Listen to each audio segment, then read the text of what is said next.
Hey, what's up, everybody? It's Lids, and we're back for some more Path of Exile 2. And as you may recall from last time we were doing stuffs, we were trying out a relatively new Infernalist, or should I say witch, character, who has been doing Facebreaker stuff with the intention of going the critical hit route. We are still just going through the leveling process, so we still have a ways to go before this is really a full-fledged, built-out character, but at least that's long-term. The intention is to, yes, have this be a Facebreaker build. We do have those already, so unarmed from that standpoint, and attacks as well.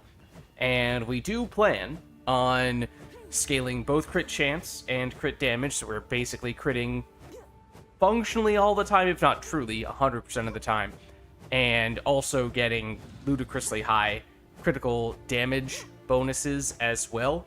And that is the main reason why we went with the Infernalist, because Infernalist, if you are on low life, Infernalist has a way to more easily reserve life so you can maintain being on low life.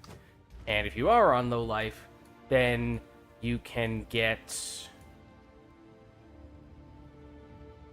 Pain Attunement to give you 30% more critical damage bonus. So that's the main reason why we went Infernalist. If you're thinking, that's strange, are you talking about a melee witch character? Yes, I am.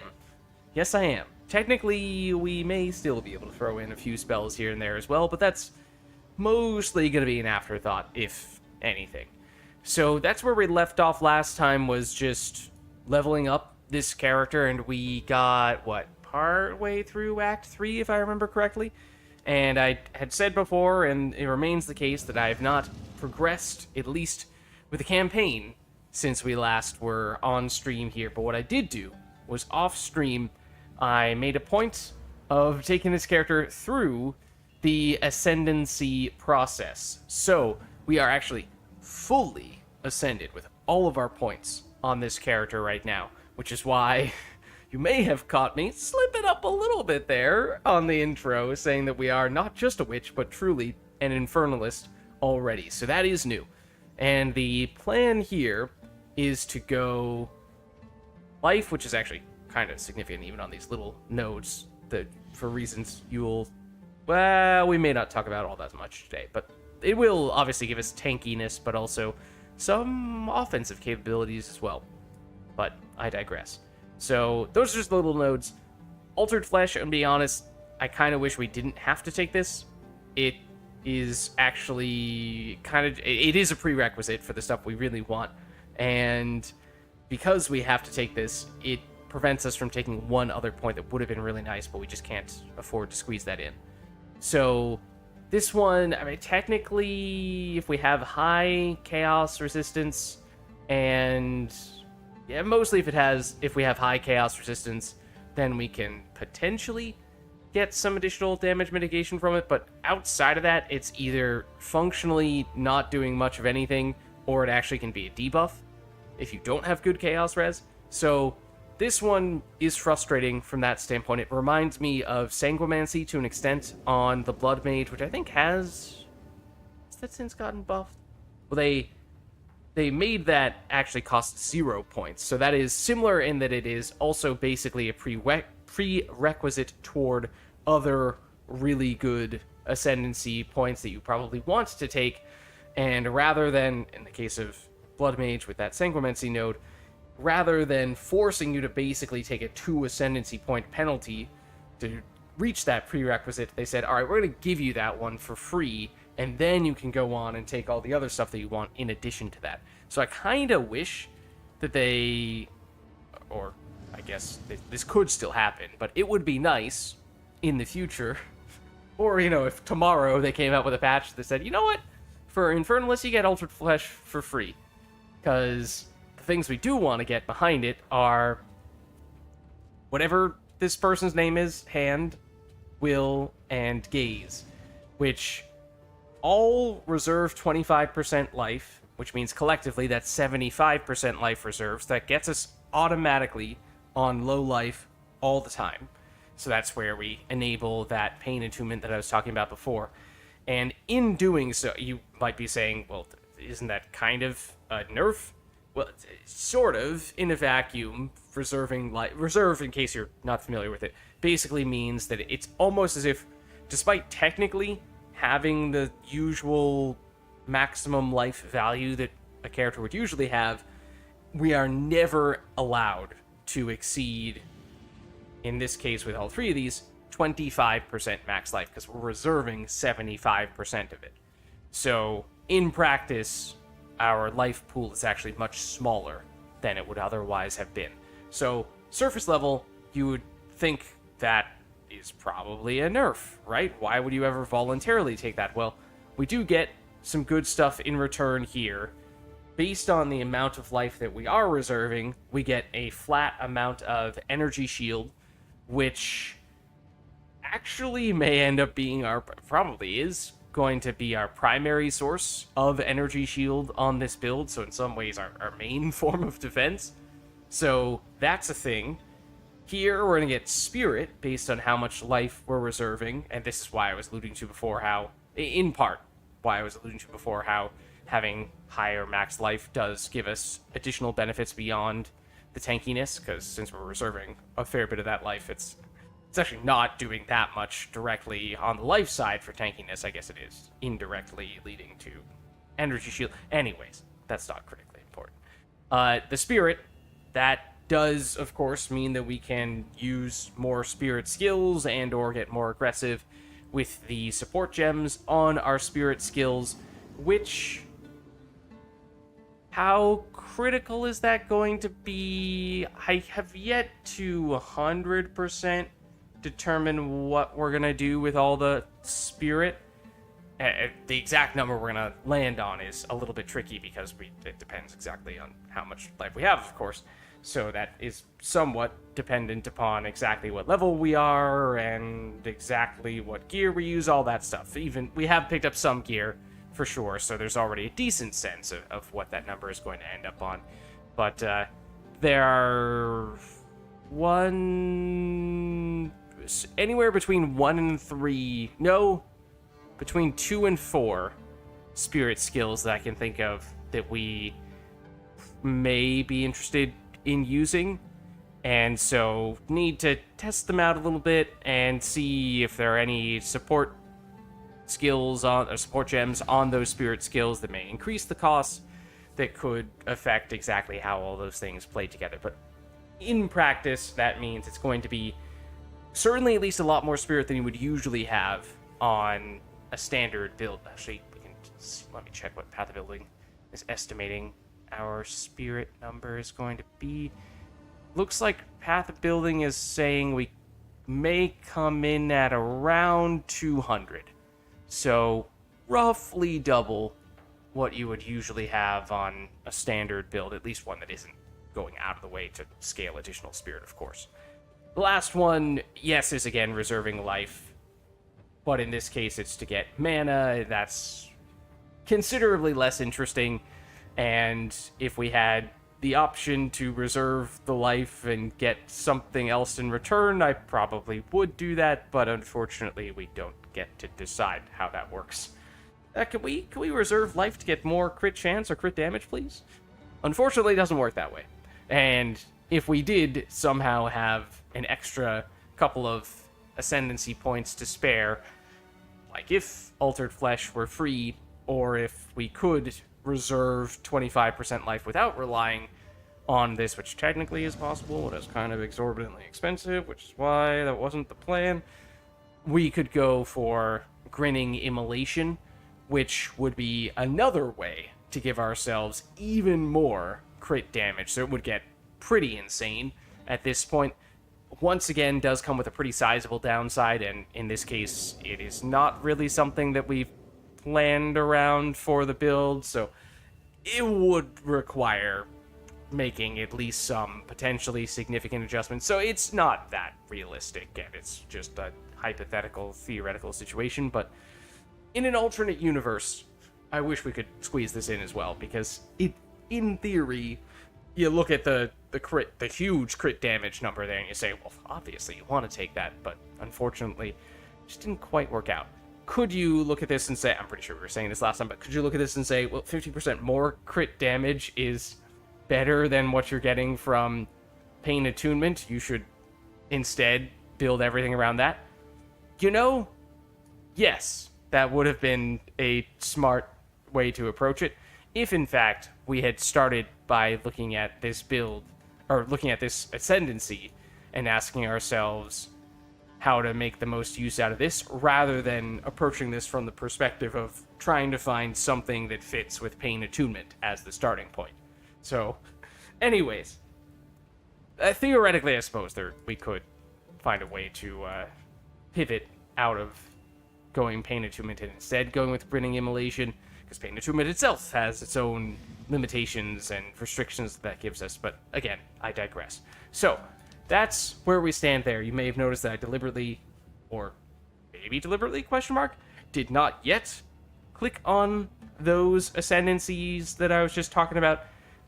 That is, by and large, because of those downsides I was just talking about, primarily with Altered Flesh, and to an extent just preserving all of this life. Yes, we should get some energy shield in return, so maybe wouldn't be that big of an issue. But if we take a peek at our Chaos Resistance right now, you see that it is a whopping 0%, which is why if we are converting 20% of our physical damage taken into Chaos damage taken, it's not amazing. And we do have actually quite a bit of armor, at least by the standards of a character of this level. So that's, we would, at least at the moment, actually prefer to just be taking possibly everything as physical damage, maybe, outside of that lightning number. Although that's technically getting redirected to fire as well, isn't it? With, the same ascendancy, 20%. Yep. Is this also converting phys damage taken to fire? Normally that'd be good, except on this occasion. So Cloak of Flame just happens to be something that we picked up. So we were looking for a chest plate. But I think in a few ways it's actually counterproductive. But alas, let's hop in and let's try to just continue proceeding here. And we left off here, if I remember correctly. I actually have to summon Alba, I'm not sure. Don't recall. So I vaguely remember... Hello. I sprinted straight into those guys. Brain did not process that they were there until it was far too late. So I got heavy stuff, if that wasn't clear. But I vaguely recall from last time round thinking that early on, when we were playing this character in Act 1, especially in the early half of Act 1, we just threw on some gear that we had planned to use for this character, and we were steamrolling, slam rolling through all the content. And, you know, that's in part because we had stuff that was especially strong for that stage of the campaign. But then, as time went on, we got into arguably even just the second half of Act 1, but certainly by the time we start getting to Act 2, now obviously we're in Act 3, our damage, it's okay, but it definitely doesn't feel as good as it used to be. And our tankiness also was absolutely ludicrous by early game standards because we had so much strength, which meant so much life that we were working with. But that's also starting to trail off a little bit. That is in part because, that's in large part, because I did not really plan anything in terms of mid-campaign gear.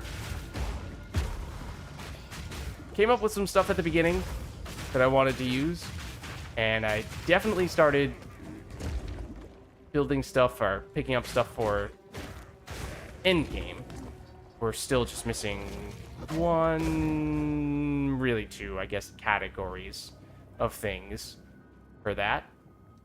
But nothing in between. So once we get approximately 30 more levels than this, suddenly we will have a wealth of stuff that we can equip. We are not there at the moment. I'm also realizing that we are 4 levels under the zone, which may also have something to do with it, which I'm not sure I realized before.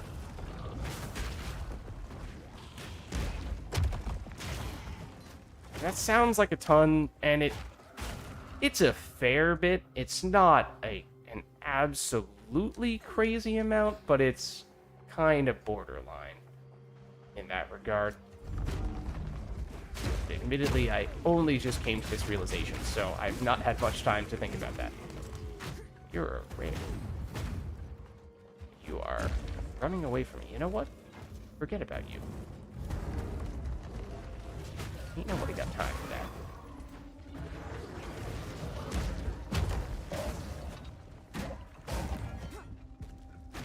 Unfortunately, on the gear front, what are the updates there? Well, one strange thing is that, so I had entered in the various pieces of gear that I had already picked up in Path of Building to, you know, estimate how many resistances we thought we were going to need. Do we have any attribute requirements that we're going to be short on? That doesn't look likely with Astromentis, but we have so many priorities that we're trying to balance that getting resistances in a good place, that was potentially going to be a little bit tricky. But strangely enough, Path of Building just did not calculate our resistances accurately, which I had never seen before. It just straight up... Technically, it wasn't a mathematical error, I guess. It was more so that I copied in the stats from some of our gear, and it just didn't factor in the numbers that I said. Had numbers that were lower than what our gear actually had for the stats. So what that meant was that we didn't need as many... We won't actually need quite as many resistances as what Path of Building was saying, which was a nice little surprise. I was like, oh, okay, it's actually going to be easier to gear than I had anticipated. I kind of... on one hand, yes, I do kind of wish that Path of Building just had the right number, but probably better for it to be saying we need more, and for it to be easier to gear up than expected than the other way around.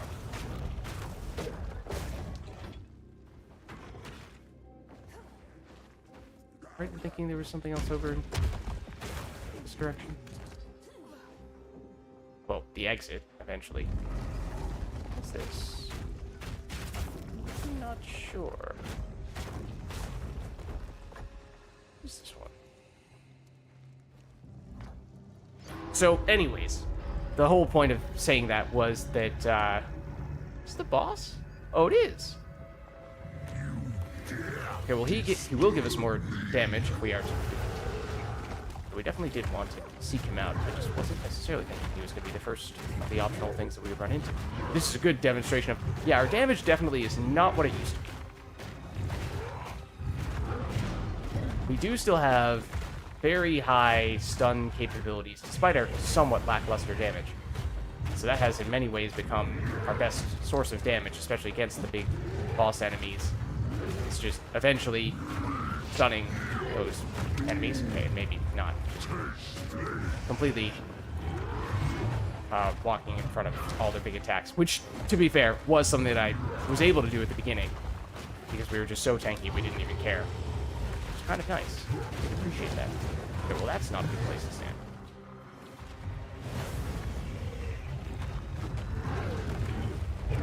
Oh, okay. I admittedly was not looking at your stun bar at that point in time.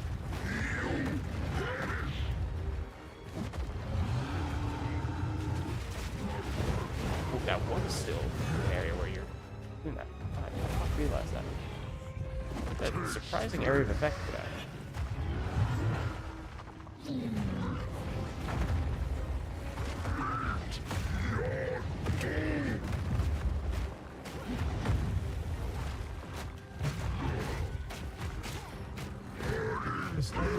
There we go. Yep. Okay.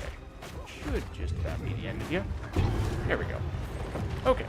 So, gives us some of the fire res that we were just saying we could use a little bit more of, and also makes our face breaker stronger, so that is useful. Yeah, so we don't need as many resistances, which meant it was easier to get a belt than I had otherwise expected it to be, which I did appreciate.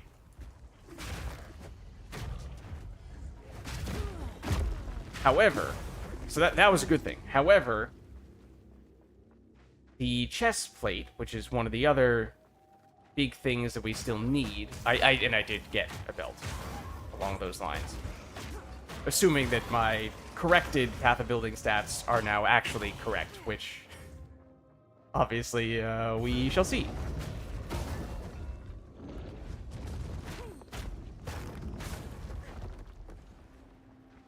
But the chest plate... Oh, that was a heavy stun. Indeed, yes. The chest plate is one of the other big things we still need, and I have something very specific in mind for that. And it is definitely going to be our most expensive piece of gear, which means it was the main thing I was and still am saving up for. But it's also kind of niche.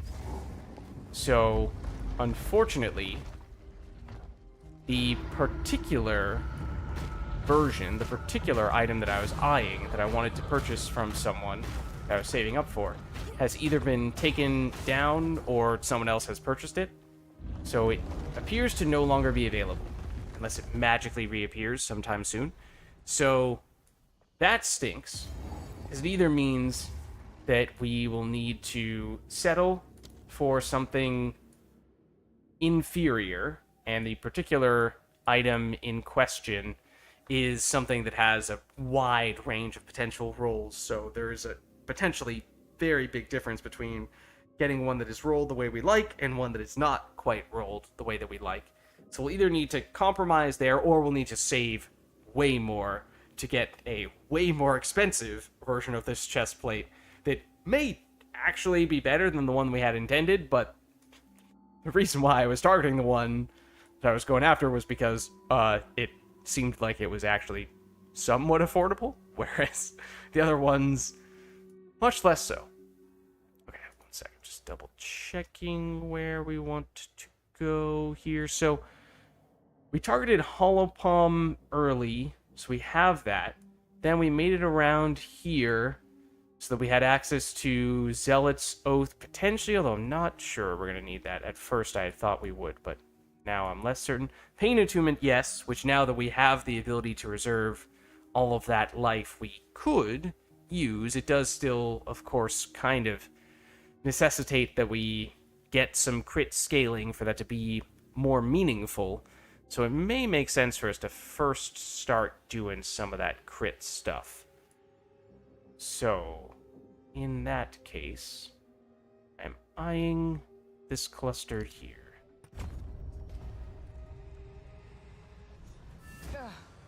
I'd best talk to the Optimist again. Oh no, the Optimist.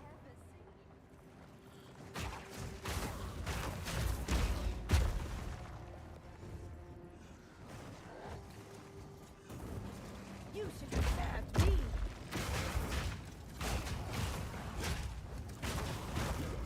Let's see, we're 34, and this is now 38. Yeah, so we're still 4 levels behind, which means wouldn't be the worst idea to find either this zone or some other zone that we like for grinding a little bit.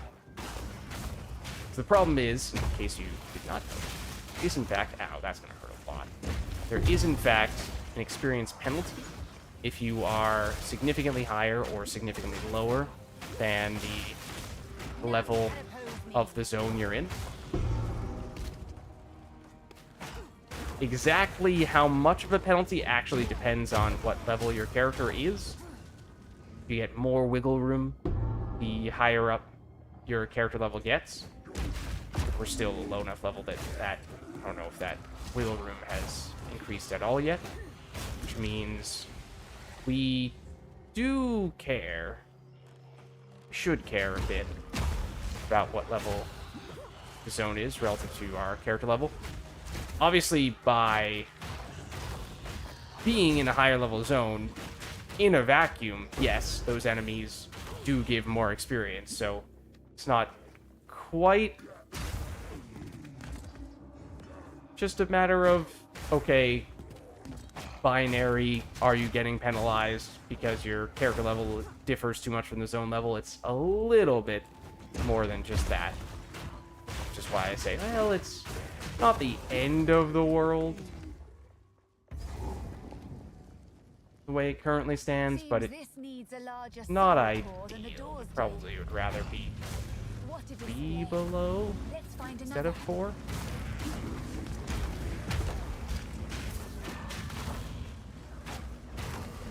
I'll linger around here a little bit more, even though I don't really intend to do this.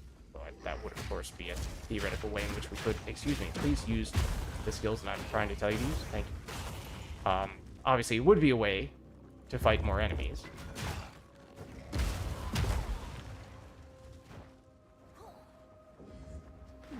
Now, it used to be that there were 1 or 2 techniques to expedite how you cleared through this area, but I know they... At least one of those, they basically made it impossible to do that for. Don't remember if there are any workarounds for that, though. I think we're just doing this the old-fashioned way on this occasion.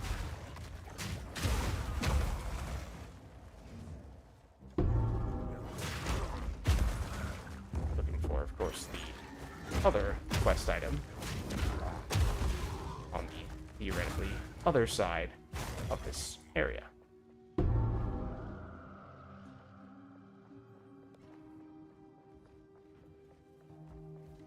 Oh, there it is.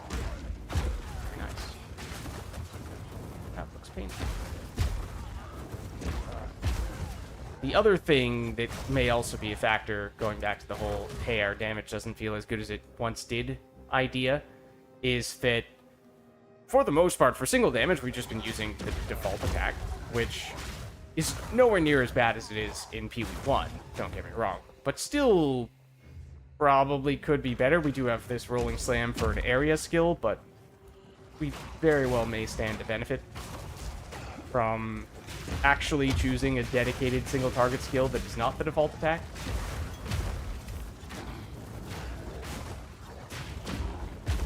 So that may be worth some consideration.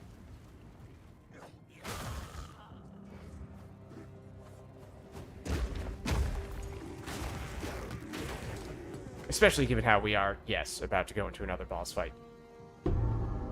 One that may or may not be as forgiving as what we just had. Ooh, Realm shutting down in half an hour. Uh-oh. Only down for 10 minutes, fortunately. Okay, but I did not realize that, so... Well, that seemed might to bring the need whole place to... alive. I mean, we could take a look at Path of Building. The trade site will probably also be down during that patch, though, so... Only so many things we can do during that period, I imagine.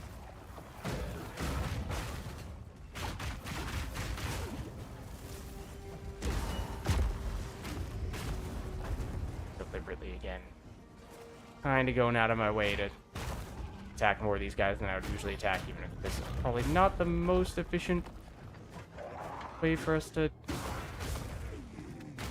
be farming up mobs and XP. I don't know how this zone is generally considered for XP farming purposes relative to other spots in Act 3.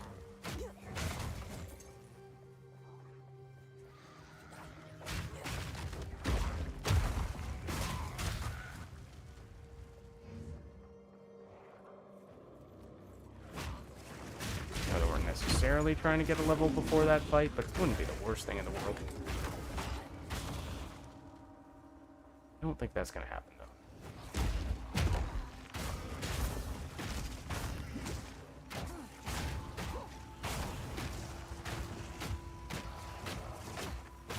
Death is my power to wield.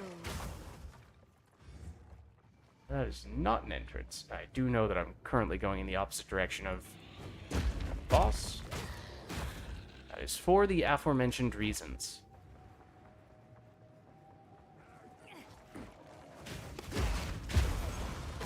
There's Herald of Ash for you.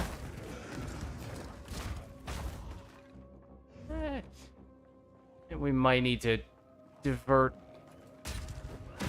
our trajectory a little bit if we are to make this happen first, but not crazy far away.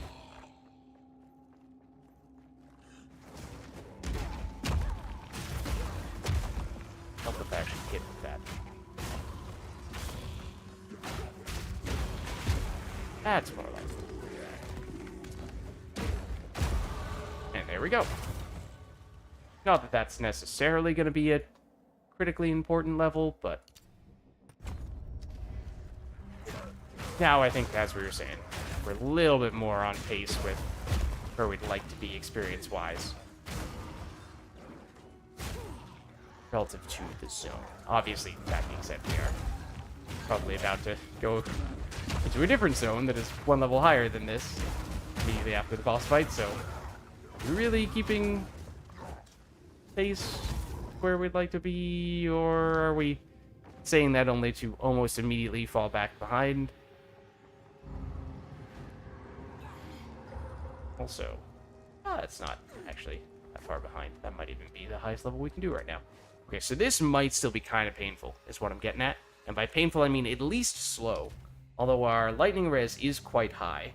We are technically diverting some of that lightning damage into fire damage taken, so it's actually not quite as good as it might seem, because our fire res is lower. And as I was saying, our damage is not really where we'd like for it to be anymore, although it's marginally better since we did break one more face from that previous boss. So we'll see how this goes. In short. What the heck? Ooh. Process that. This is where it is. Ooh. That was not nice of you. I appreciate it.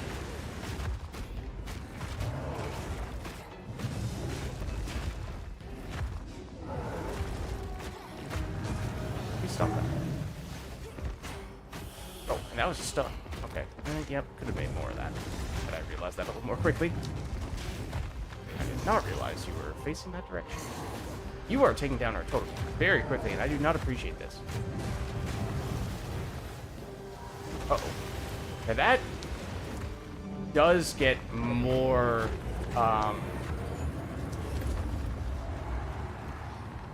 that skill... This? No. One of them becomes more advanced. This becomes more powerful the longer the fight goes on, doesn't it? That hurts.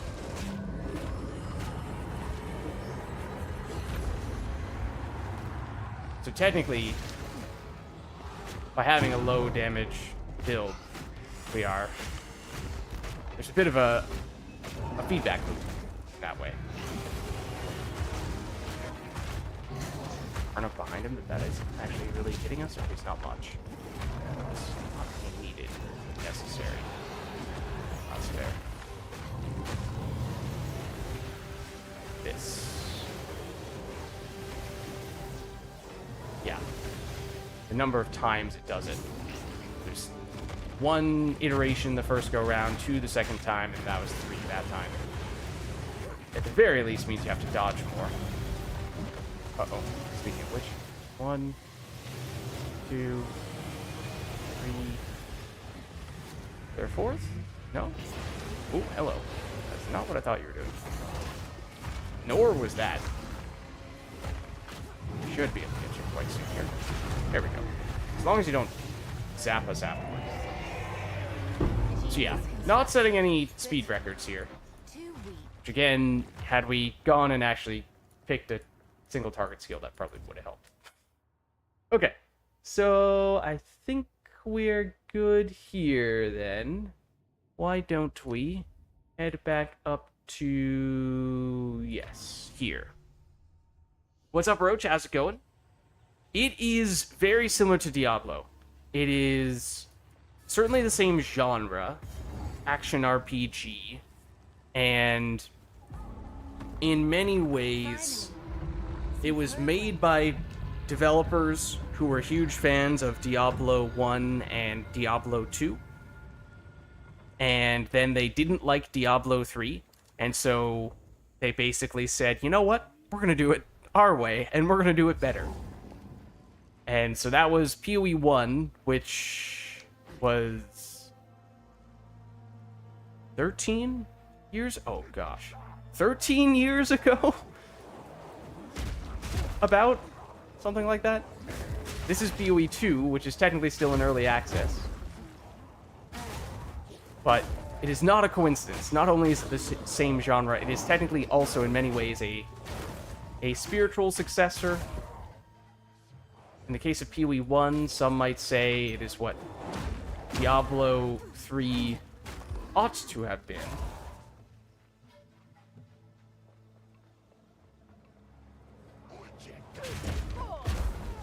So in short, you're not wrong. At least in spirit. Diablo 3 was your favorite. Now, I will admit, I did not play any of the Diablo games myself, so I cannot speak to this dynamic from first-hand experience. I can merely repeat what other people have said. I am no expert in this regard. I can speak to PoE 1, which remains my single most played game. At least if we're looking at exclusively the Steam hour estimates. Maybe if you combine all the different Mass Effect games and platforms into one, then yes, Mass Effect probably does, at this point, take the cake. Well, if you were a fan of any of the Diablo games, I would think it's certainly worth giving it a shot. I think one of the main things... One moment as I try not to die. One of the main things that was different, or at least one of the reasons why the developers wanted to take a different approach and took issue with Diablo 3, from my understanding, is that they thought that Diablo 3 simplified things too much. And so the developers for this game, Grinding Gear Games, they wanted to return to having more of the nuance, more of the precision, but by extension, complexity that you saw in the older Diablo games. Again, I can't speak to that firsthand, but the classic thing that people point to for Path of Exile 1 or 2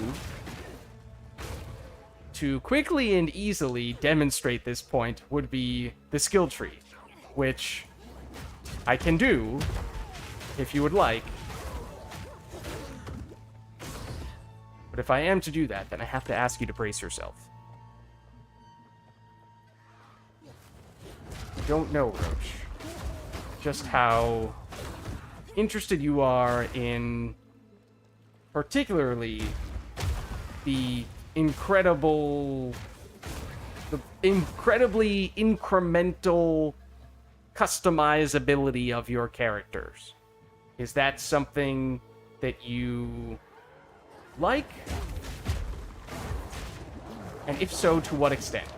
Because I can almost promise you that you probably have not seen anything to this extent. It's a technically MMORPG, I guess you could say.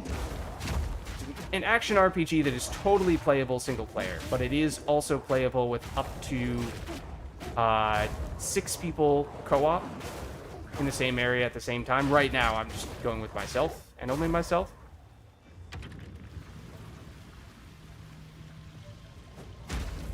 But it is doable in a group. For sure. Life now knows, and Was this there our are first others ball beacon? It still might be. waiting to be Okay, you ready? Oh, lids, that's nothing. What are you talking about? That's a totally... No, this is just our subclass. This right here is just our subclass.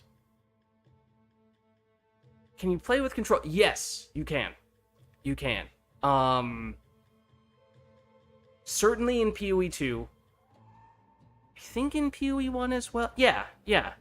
At first, it was just keyboard mouse, but I remember years ago they made a big deal about when they implemented the controller capabilities. And I have not really tried it out myself, but from what I think I've heard, I think it's pretty good for that. Okay, but this, as I said, this is... this is not exactly the full picture. This is just one of... I don't know exactly how many different subclasses are available right now, or even classes for that matter. Eventually there will be 12 classes that are playable, and each of those classes will have about 3 subclasses within them where you can specialize into especially powerful things in a particular niche. But, as I said, at least for this version, Path of Exile 2, that we are currently playing, this is still in early access, so very much they are still adding additional content to it. There already is a ton. It's already, I think, bigger, or... No, it can't be bigger than Path of Exile 1 already.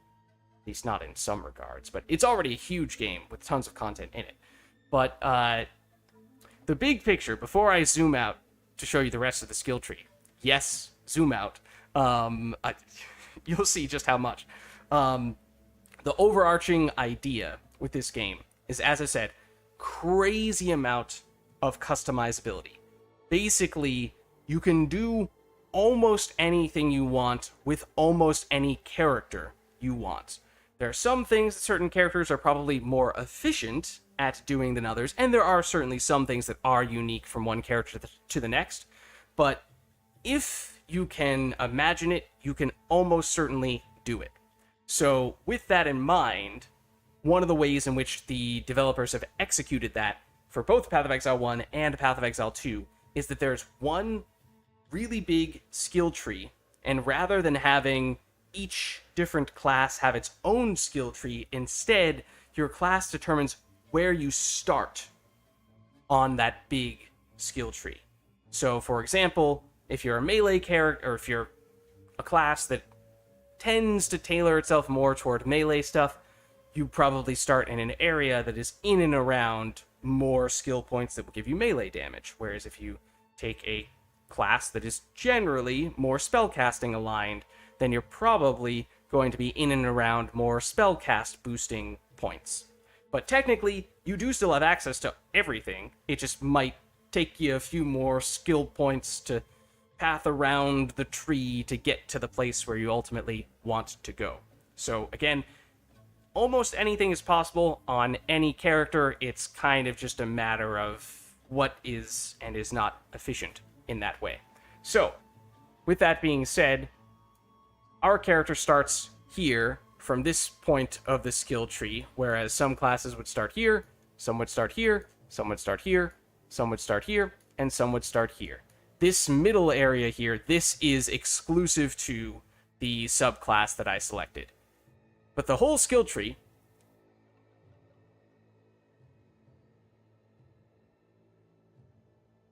looks like this.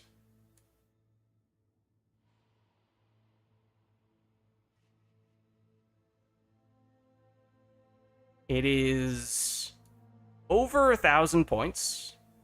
I don't know exactly what the current count is, but somewhere over 1,000, I'm fairly sure. And smaller than you expected. Honestly, although it does intimidate some people, it's still, I would argue, once you get the feel for it, once you get a sense of what the general themes are of certain areas of the tree, it's surprisingly manageable. Now, being as optimal as possible with your efficiency, that's, a different matter. But, And then there are, in addition to just the straightforward, like, different points do different things, this gives you attributes, which are things like strength, intelligence, dexterity, that you're probably familiar with in a lot of different games. And there are other things like, what's a straightforward example? Like, here, what we were just taking. Critical damage. Obviously, it's a source of damage. But then there are other things that are much more open-ended, like, for example, jewel sockets, which is basically a way to put an item in your skill tree. And that item, it has to be a particular category of item, but it can give you any of a number of different stats in it. So in that way, even if we allocated all the same skill points, if we put different stuff in our jewel sockets, it'll still look different. Or it'll still play differently. So there's that. And then there are other skill trees as well. This is our character skill tree, but basically in Path of Exile 1, certainly, and Path of Exile 2 throughout its development has started to go in this direction, there's a skill tree for everything, including, in this case, it's gonna let us look at this. Oh, it's not gonna let us look at this because our character, this current character that we are playing, is not far enough in the campaign to show us, but there's like an end game skill tree to allocate your points for how you want to basically specialize in the type of content that you farm long term. So that's also a thing that has skill trees. Yes, and there are also, similarly to that, there are skill gems with sockets. In fact, right on cue, there's a skill gem that just dropped for us. That is actually a process that they simplified a little bit in PoE 2 relative to PoE 1. It used to be that, I guess, like Diablo, your skill gem sockets were based on your armor. And so that was just an aspect of your armor that you had to sort of consider as you were gearing up, in addition to the more normal stats. You also had to think about, oh, does this have the number of skill gem sockets that I'm looking for? Are they the right color? Or the types of gems that I'm looking to use? That used to be a thing, but in Path of Exile 2, they simplified that, and now you just have a set number of slots for your skills. This is the primary skill in that leftmost circle, and then to the right of them, these slightly smaller circles, these are support gems. So basically, that's the skill. These are the ways in which we're modifying the skill. Here's a straightforward example. We have a shockwave totem, which is this guy. It can do some damage in addition to our normal attacks. And then we are also making it so that that area of effect is bigger and making it so that the totem lasts for longer. There are far more complex and interesting things you can do than that. That's just a very straightforward example. And the character that we are building right now, our intention, we're still in the very early stages, fairly early stages. Our intention is to make it be a critical hit character, but actually the especially unusual thing about it is that you may have noticed we're doing a lot of this. Doing a lot of punching people. This is not a coincidence, because we currently do not have a weapon, nor do we have a shield. Our weapon is our fists. So we're using a special item, this Facebreakers here, that gives us significantly better damage when we are unarmed. And basically, yeah, it just turns our fists into our weapon, which I think is a lot of fun. So it also has some pretty unique ways in which it scales our damage, which makes it a little more complex, but I think it just adds a fun twist to it that I enjoy. I'd bring him back, but he won't love her. This promises. Oh, they changed where this used to be in a different zone. You are confident? I give you. Just a little side quest there that gives us a small reward. Reminds you of Barbarian? Yeah, it's the other kind of silly thing about it is that, yeah, so obviously that means we're going to be doing primarily melee damage. But we're doing this as a witch, which is, again, usually a character that people would associate with spellcasting. That is typically the type of build that it would lend itself best toward. But we actually have some legitimate, perfectly legitimate reasons for using a punching witch. But it does add to the appeal, for me at least, for it to be that out of the ordinary.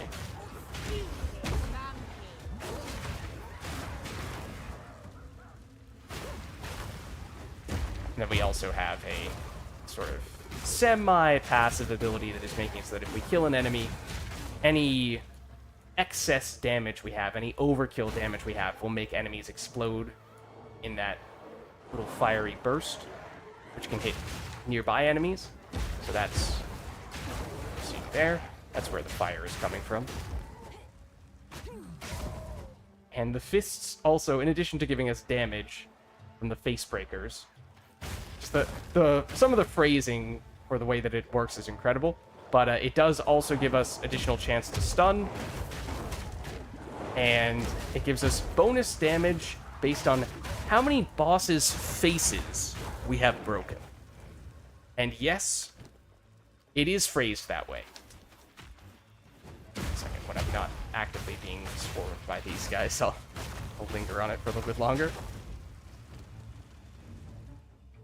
Has 10 to 15 physical damage, plus 4 to 5 per boss's face broken.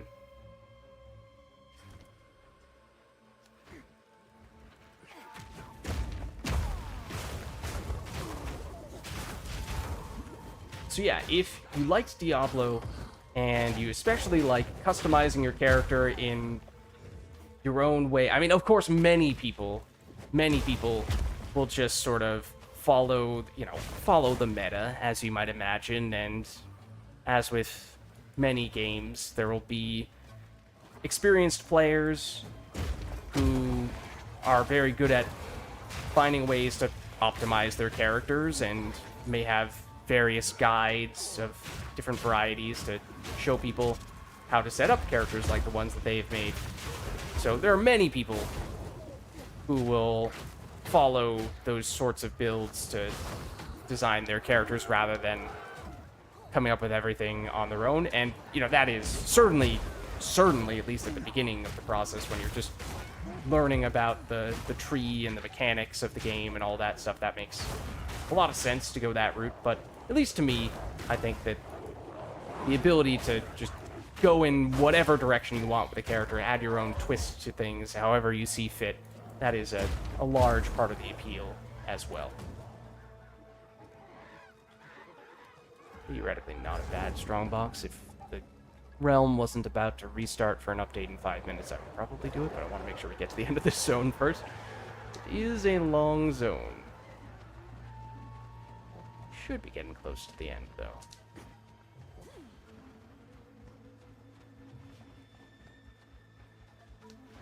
Here we are.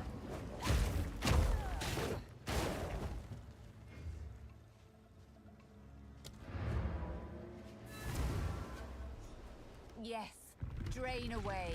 Reveal yourself, Utzal. Okay.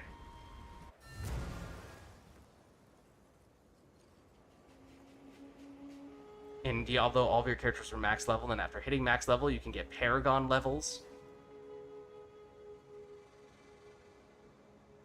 And you were getting Paragon levels as well. So it sounds like you were quite big on doing Diablo stuff.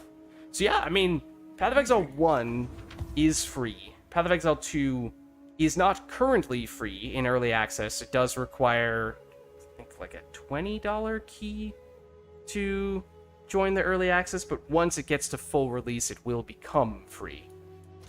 So, depends a little bit on what sort of timing you're looking at. Path of Exile 1 is still getting updates, for what it's worth. It is still an active game, and personally, I think that the developers have done a really good job of... Oh, I did not mean to cash in this reward right now. This one's fine. But, I think the developers have done a really good job of finding ways to keep the game relevant with balance updates, new items, new mechanics on regular intervals to keep the players engaged. Zone is going to reset for a 10-minute update in 3 minutes, so I'm thinking this is probably a decent place for us to at least pause.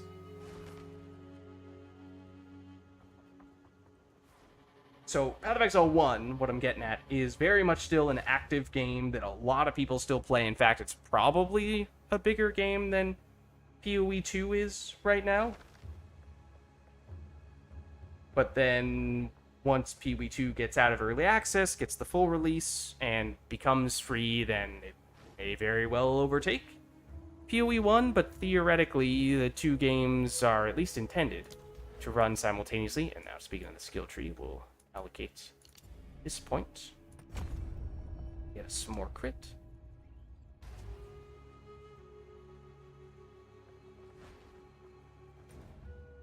So, there is a campaign that you progress through that, at least in the case of PoE 2, is currently 4 acts, and then there's sort of a makeshift Act 5 right now that is sort of just a hodgepodge of different things that the developers have openly acknowledged is kind of just a placeholder until they make the final real Act 5.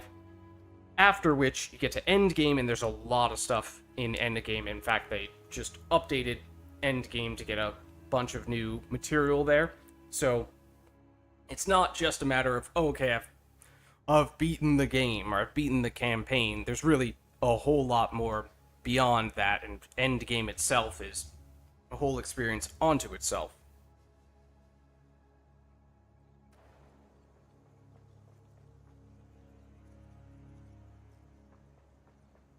We'll just go to our hideout. So, with that in mind, on this character, we currently have made it through Act 1 and Act 2 in their entirety. We are roughly halfway through Act 3 as things currently stand. And so, theoretically, one would think we should be able to finish Act 3 tonight and hopefully, ideally, make it a little bit of a ways through Act 4 as well.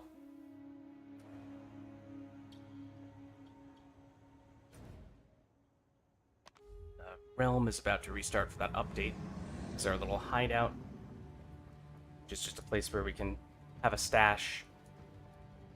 Have some NPCs, not all of which are here right now, because this character, again, is not yet in endgame, and then this map device is the way in which you will access many of the endgame features.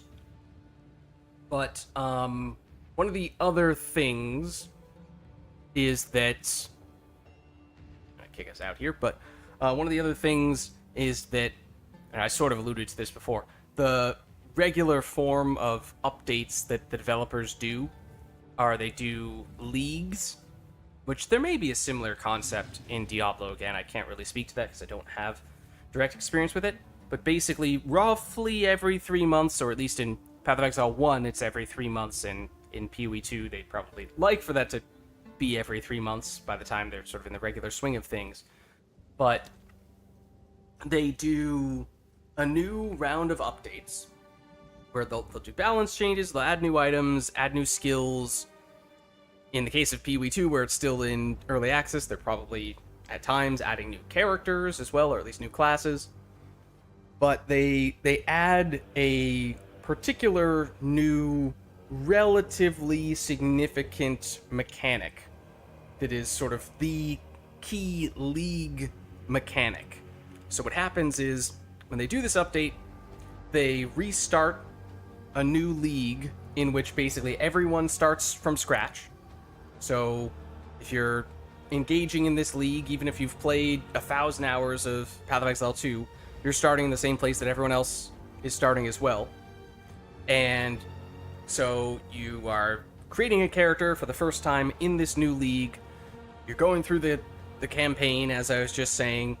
You're leveling up your character, you're getting your gear and all that stuff, and experiencing this new content, and then if you want to, of course, you can continue to level and progress and do whatever you want with that character, or you can create additional characters within that league. And if you're staying in that league, then that means, okay, those characters will have access to the same stash of equipment and currency and all that stuff. So at that point, yes, you would still need to go through the campaign again with that second, third, fourth character, but you're no longer starting from scratch. So that's where we are right now with this character. This is our second character of this league, so we do have some gear, we do have some currency, we're not starting from scratch from that standpoint, but we do need to go through the campaign with this character, so we're partway through the campaign. The max level is 100, although I don't know to what extent this was really a thing in Diablo. It sounds like from what you're saying, maybe it kind of was.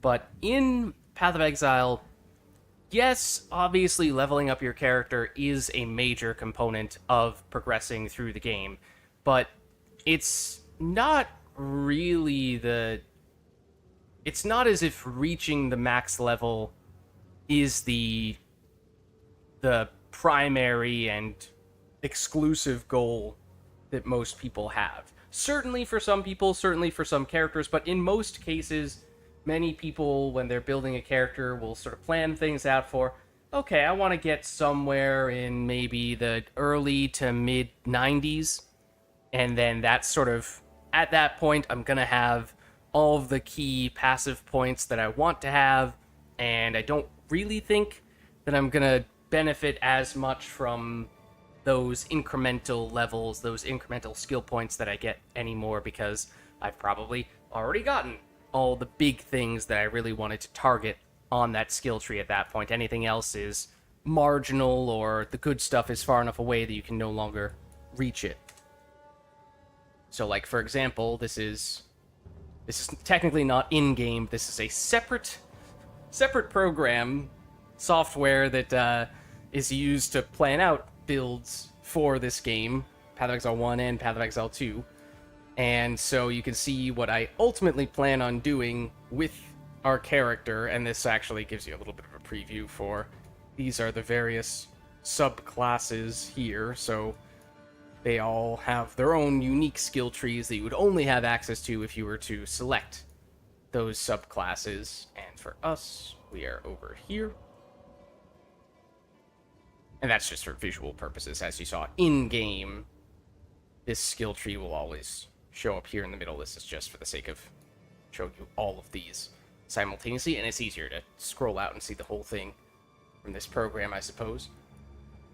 But actually, this is a easier place to show you, some of the types of stats that the game keeps track of. Oh, but before I go into that, so what I was planning to do with this character was reach roughly level 95, just to give you context. So again, low to mid 90s for many people is where you would ideally like to get with your character, but some people, they start going through the campaign with the character, maybe they start making it to endgame and they realize, this one just isn't really my thing, and then they decide to go in a different direction. So anyways, that's the plan for this character. As I said, there are various different types of key stats that you are, as you level, as you allocate skill points and pick up gear, the types of things that the game is factoring in. The three attributes that I mentioned before, strength, dexterity, and intelligence, those do have passive effects on your character. Strength gives you extra life, so survivability. Dexterity gives you accuracy, which means you're obviously more likely to hit. Technically, that only applies for attacks, not for spells, but that's probably not a level of detail that you need right now. Intelligence gives you more mana, which makes it easier for you to sustain using your skills. The other thing that the attributes are used for is requirements for your gear. So, like, you, as you might imagine, can't just throw on the world's best piece of gear the moment you start the game. You have to get to a certain level on your character, and you probably need to get your attributes to a certain point as well. Is there a way to create a character and level them up and they don't get reset. What do you mean by don't get reset? Oh, are you referring to how I was talking about it with the leagues before? Like what happens at the end of a league if you're starting from scratch every new league and that's not of interest, then is it possible to avoid that? Is that kind of what you're getting at there?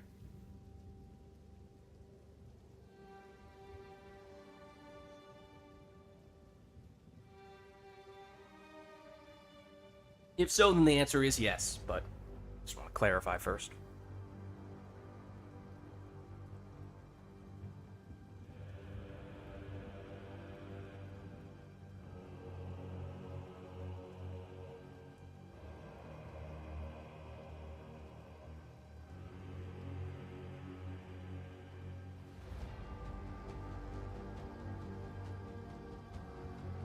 Yeah, once we, let me see if the update's done. Yeah, the update is still working. Oh, we're probably gonna have to close out the game so we can actually do the update once it's ready, but I can show you more easily once the game has finished the update. But basically, there are a few different game modes. They sort of fall under different umbrellas. One of the two umbrellas is hardcore versus softcore. In hardcore, if your character dies, technically you can still play it, but it goes to a softcore league in that case. So it's basically the equivalent of permadeath for hardcore. Once you are in softcore, or if you start in softcore, you don't lose your character if you die, but you have to reset the current area that you are in, which is an inconvenience at the very least. And in some cases, once you get high enough level, you get a penalty to you lose 10% of your character's experience on the current levels. Like if you have, for example, say if you're level 90 and 50% of the way toward level 91, if you die, you drop down from 50% experience to 40% experience. So it'll take you longer before you can level up again. So even in softcore, technically, you are still penalized for dying. It's not as if you're getting off totally scotch-free. But so that's one umbrella, softcore versus hardcore.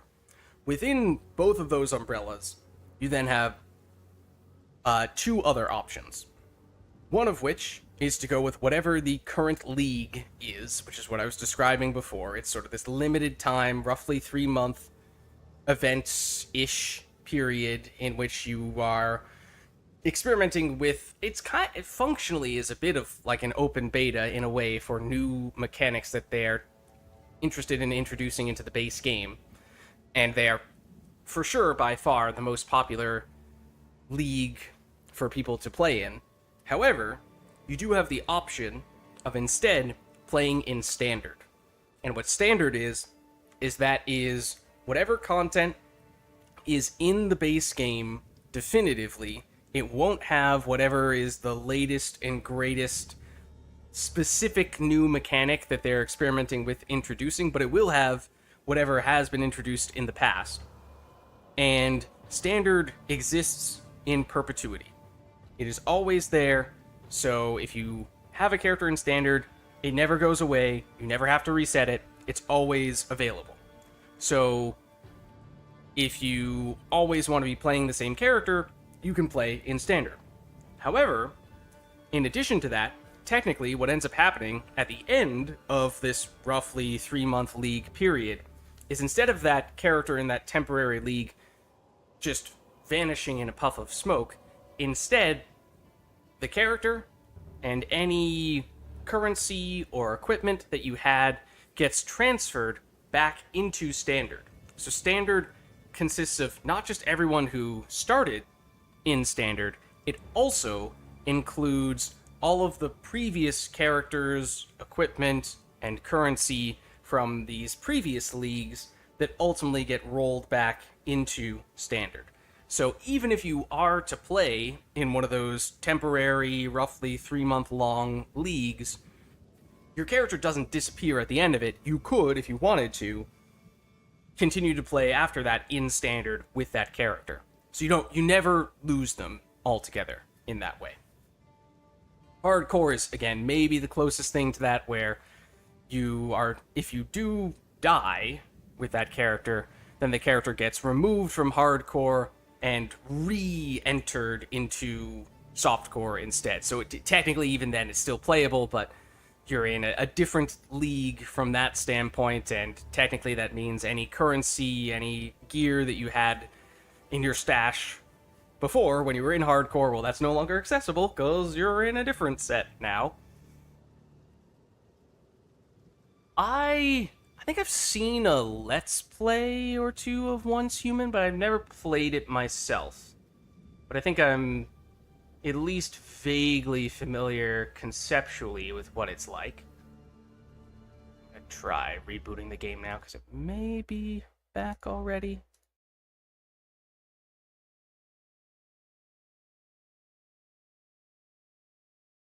Might be. If it is, then I can show you more clearly what that dynamic is. There we go. Okay, so, for example, here we see all of my previous characters that I've done, and it says, if you look at the little subtext here, it's the name of the character, first at the top. It's the class of that character and level of that character. Select level. Here you'll see level 93 Blood Mage. Okay, again, low to mid 90s is oftentimes the end point. Below that, Hideout is just where that character physically is right now. And then at the bottom, Standard League. This is a character that I played several months ago. So it was originally in a different league, but that league no longer exists. So it got rolled back into Standard. Here's another one. Again, ended roughly mid-90s. Character that I played several months ago. I load into it right now. I can play this character right now if we really wanted to. But now this character is in Standard League. Go back to selection. And we could see the character that we were just playing is this one here, level 36. And you'll see, rather than saying Standard, it says Runes of Alder League. So that's the specific league that is currently active right now, and theoretically will go away in however many months. The reason you stopped playing Once Human was after a couple months, they wiped the servers of everybody's characters, all their saves, made everybody start over, and planned on continuing that. Yeah. No, I get that. I get that. That's, I also definitely, I get frustrated when, progress that I've been working on making with characters or whatever it is in a particular game that I've been working on, if that gets wiped, then yeah, I totally get where you're coming from with that stuff. However, I will note, despite all that and the, concern about, well, what if I lose progress on my characters? Well, as I said, you really shouldn't under any situation in this game unless you delete a character like this. Let me just show you plainly. So I pressed the Create Character button. I'm just going to show you what it looks like when you do this. So you can pick Standard, the default game mode, always active, or you can pick Runes of Alder, that is, again, the temporary league right now. And then within that, does it even say there? Hold on. Create. Oh, yeah. So there's one other checkbox that I didn't refer to. So this is one umbrella, the Standard versus temporary league umbrella. Then there's, if you don't press hardcore, that means you're in softcore. If you do press this, obviously, you're in hardcore.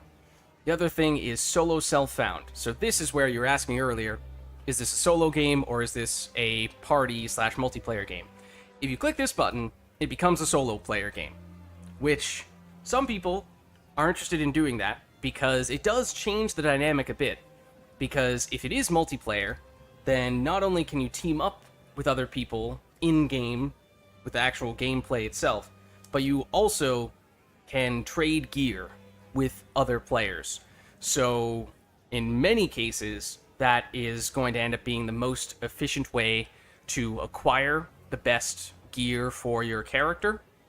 And technically, it is possible to craft almost any gear.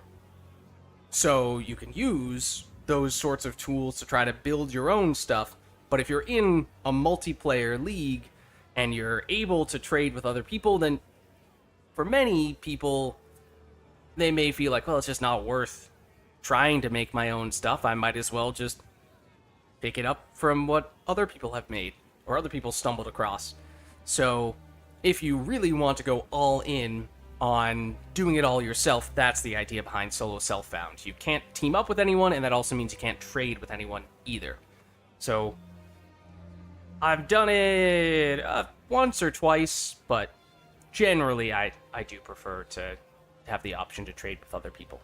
So that's the various league-related stuff, and then just go to this page once again. So this is where you can choose which class you want to be at the very beginning, and as I said, that will determine where you begin on that very big skill tree. Even if technically the skill tree is shared across everyone, at least the really big skill tree is shared for everyone.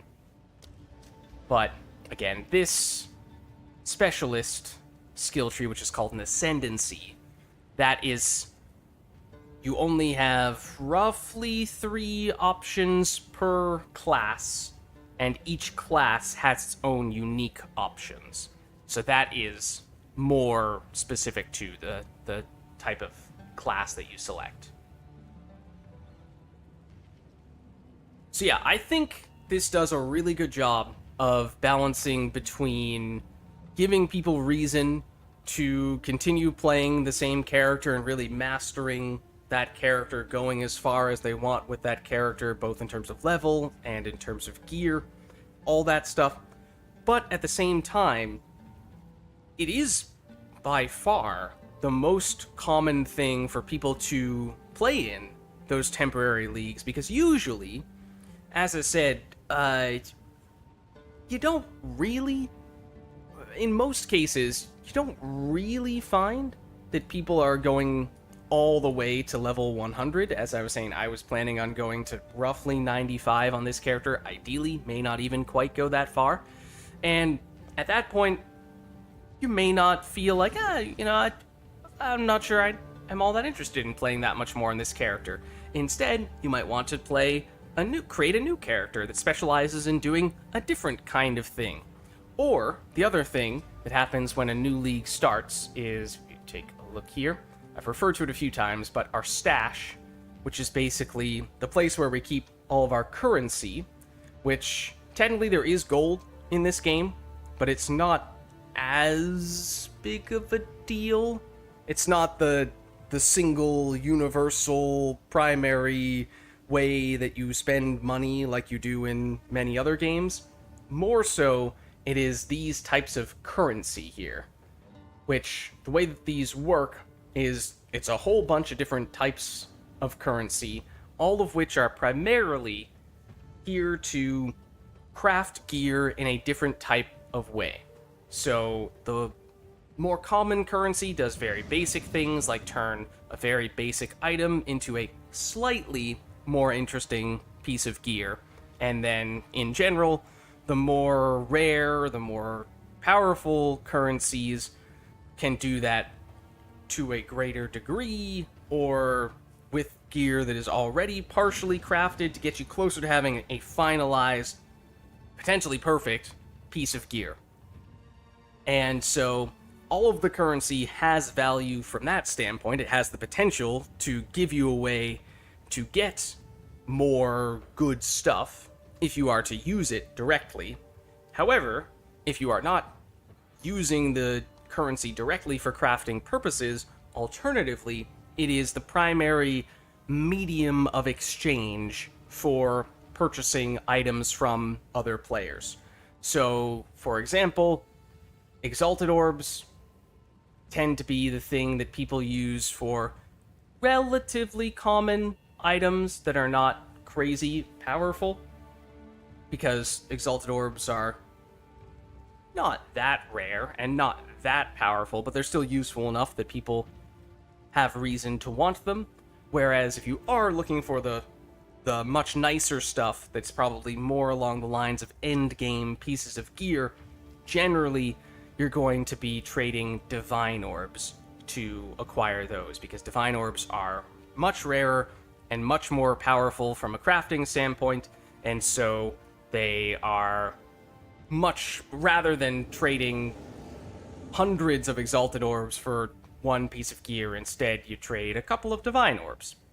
So this is basically the way in which you get money, air quotes, in the game, because again, there is gold, it does serve a purpose, but it's not really the primary way in which you buy and sell goods. It is involved in that process, yes, but it's not as if that's really what's going to determine whether or not you're able to get the gear you want. It's much more so this stuff here.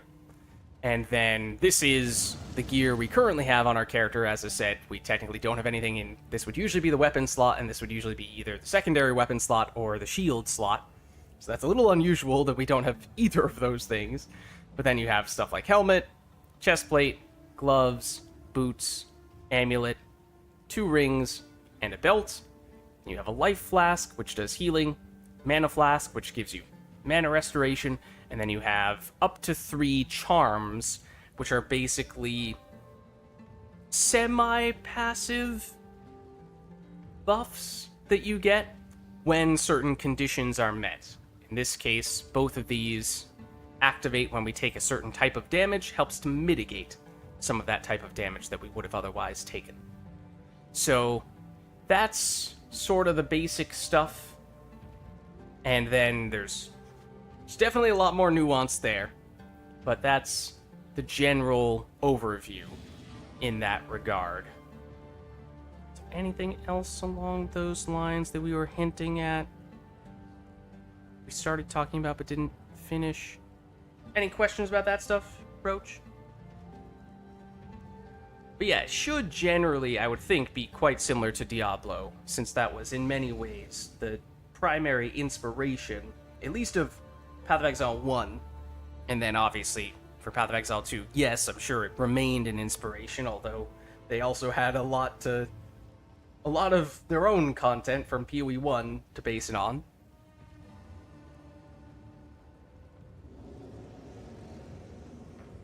Then talked a little bit about it. Skill gems. There are different categories, but basically, in a nutshell, when a skill gem drops, it is this uncut skill gem, which means it doesn't yet do anything in this current form. However, we can choose what skill we would like that to actually become.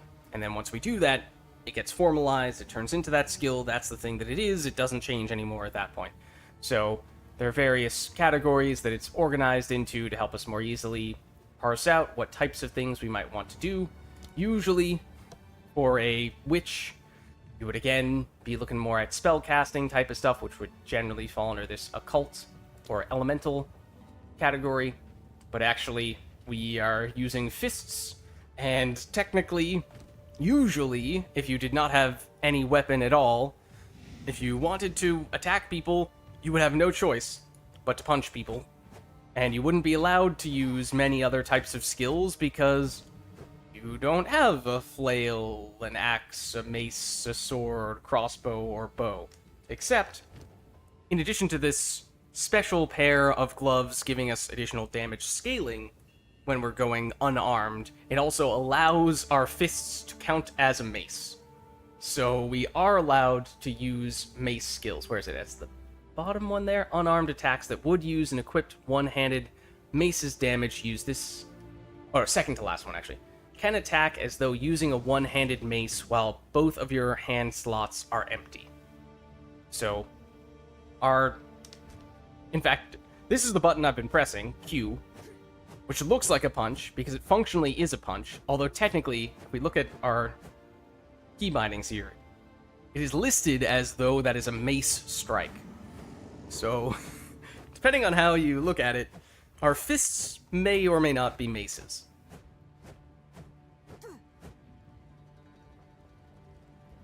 Alright. Why don't we hop back in, though? Where exactly did we leave off? Oh, we did the waterways. So what, we want the Azak Bog. Oh, right, they changed the way that this is connected now. Oh, no. Okay. But yeah, it's connected to the waterway. It is different. Okay. Yeah. Let's see. We can make any sense out of this, then. Technically, this is an optional little area here, isn't it? Or is this actually the way to the bog now? It might be. Oh, okay, there we go. There's our answer. Picking up a signature. A bog. You know what to do. Overrun by savages. Time to have some fun. Oh, I know what other idea I was probably hoping to still talk about. Oop, I was pressing a button that is not keybound to anything. And thus I stood there doing nothing. The whole... And I did it again. The whole idea that I was referring to a few times that, yes, you can reset, or you can continue to play the same character over and over again if you would like to, indefinitely.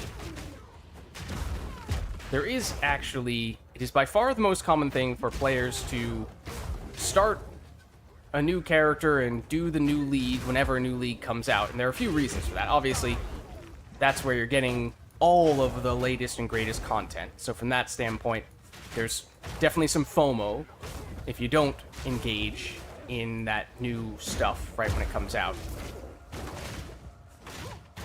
And I don't know if I said this explicitly, maybe it was implied, but just to clarify, if you are not in the same league as someone else, or as one of your other characters, you do not share a stash space with them, you cannot team up with them.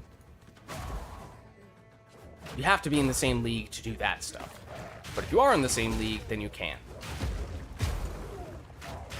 So, what that means is that when a new league starts, not only is everyone starting with a new level 1 character, it also means that everyone is starting from scratch on their storage, their stash, as well.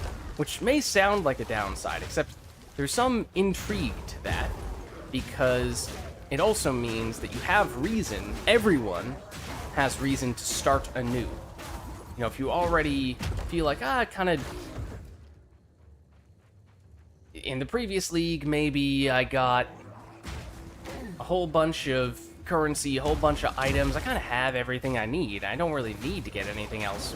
What is there to achieve by starting a new character? I'll just, you know, zoom through everything, because I can kind of superpower them right off the bat.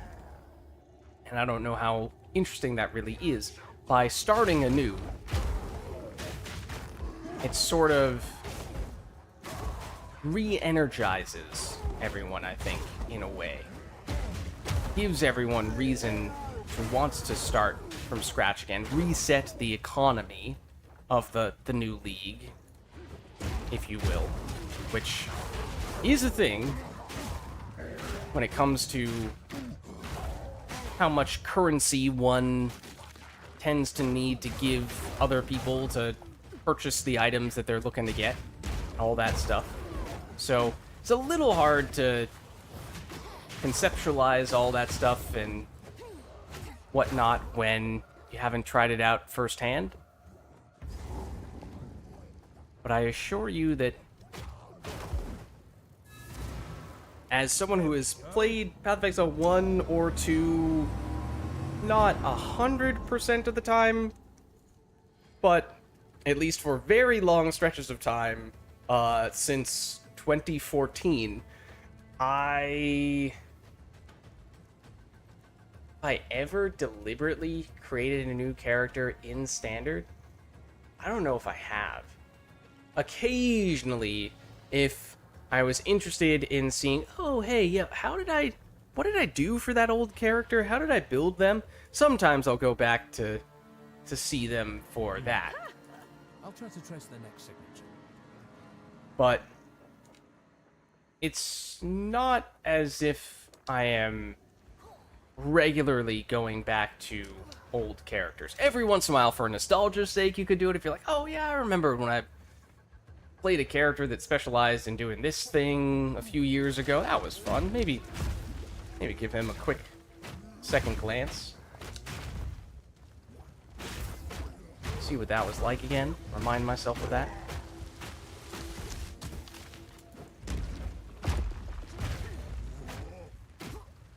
Is that slowing me?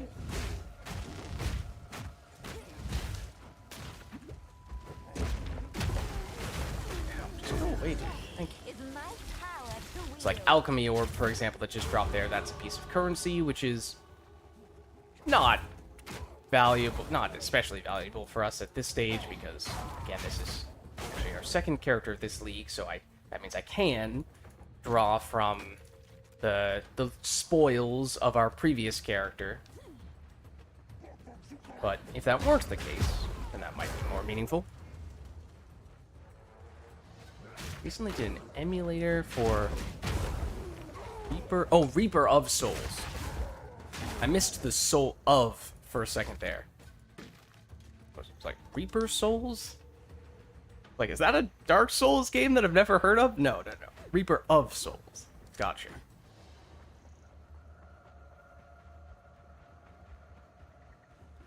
Yeah, so technically, I think the barrier to entry... I'm trying to think of whether the barrier to entry is higher or lower in Path of Exile 1 or Path of Exile 2. From a financial standpoint, it's certainly lower for Path of Exile 1, because that's free.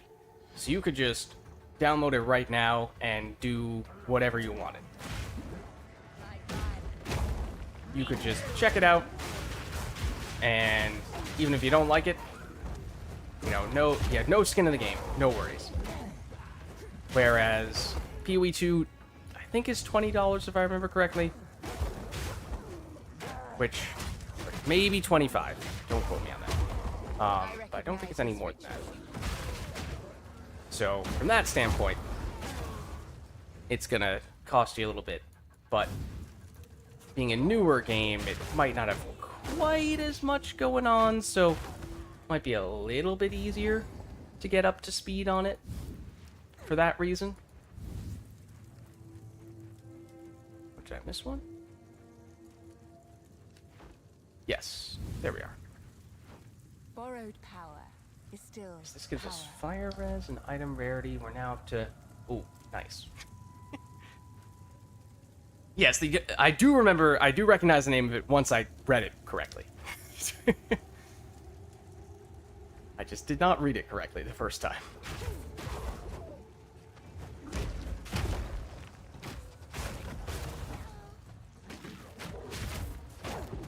But yeah, if you're interested in just trying it out, then PoE 1 is easier to try out from the standpoint of, even if you play it for a brief moment, you're like, not my thing, then you don't have to pay anything to do that, whereas you would for PoE 2. Although, based on what you're saying, based on your history with Diablo, I would think... Obviously, I can't say this definitively, but I would think you might be interested in one or both of them. That being said, they are probably like Diablo and many other games of this genre. They are quite time-consuming to at least... It's one of those games that the more time you put into it, the more you get out of it. As I think I sort of briefly mentioned, yes, there is the campaign, but there's also endgame, and really, there's a whole lot in endgame, so it's not as if once you reach the end of the campaign, you're just done. Usually, you spend just as long, if not longer, potentially significantly longer, in endgame, A stick. depending on just how many things you're trying to do with your character.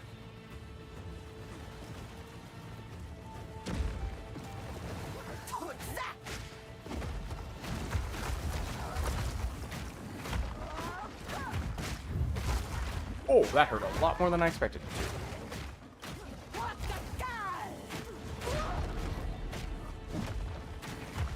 Punched the witch. There can be only one witch. And But she does not share power.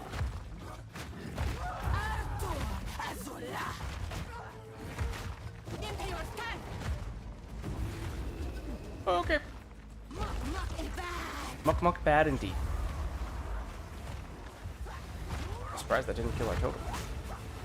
Totem is still doing work. Ooh, okay. Can you just chill for a second? Please? Please stop doing this. I would appreciate if you would just stand still and allow me to punch you for a minute.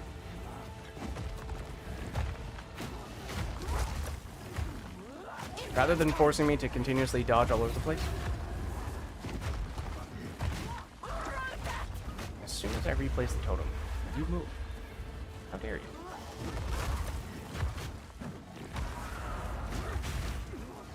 Close to being stunned, which would make you there you go.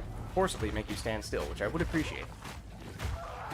It's a miss with the totem replacement. You immediately go back in there.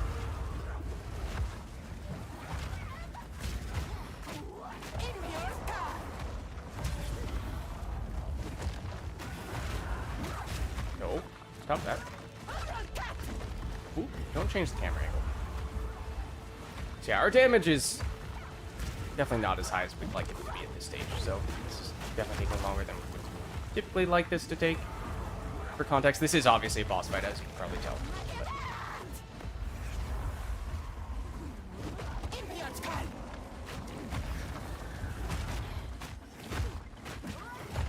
But she also runs all over the place, and in general, it's not making it easy to do this. There we go. You crossed the line, sister. You should have known what the price. It was deserved. I draw the line at children, unless provoked, of course. Okay, so that was a somewhat significant boss who gives us a few notable things. She gives us spirits, which is a different type of resource we can use for passive skills. And then this quest item, which we will turn in. Okay. Oh, we also got a level somewhere along the way there. Just double check what we were planning on doing.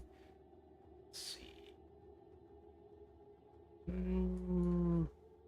Could take defensive stuff, although given our lack of offense right now, I think I'd still probably prefer to prioritize that at the moment. Okay.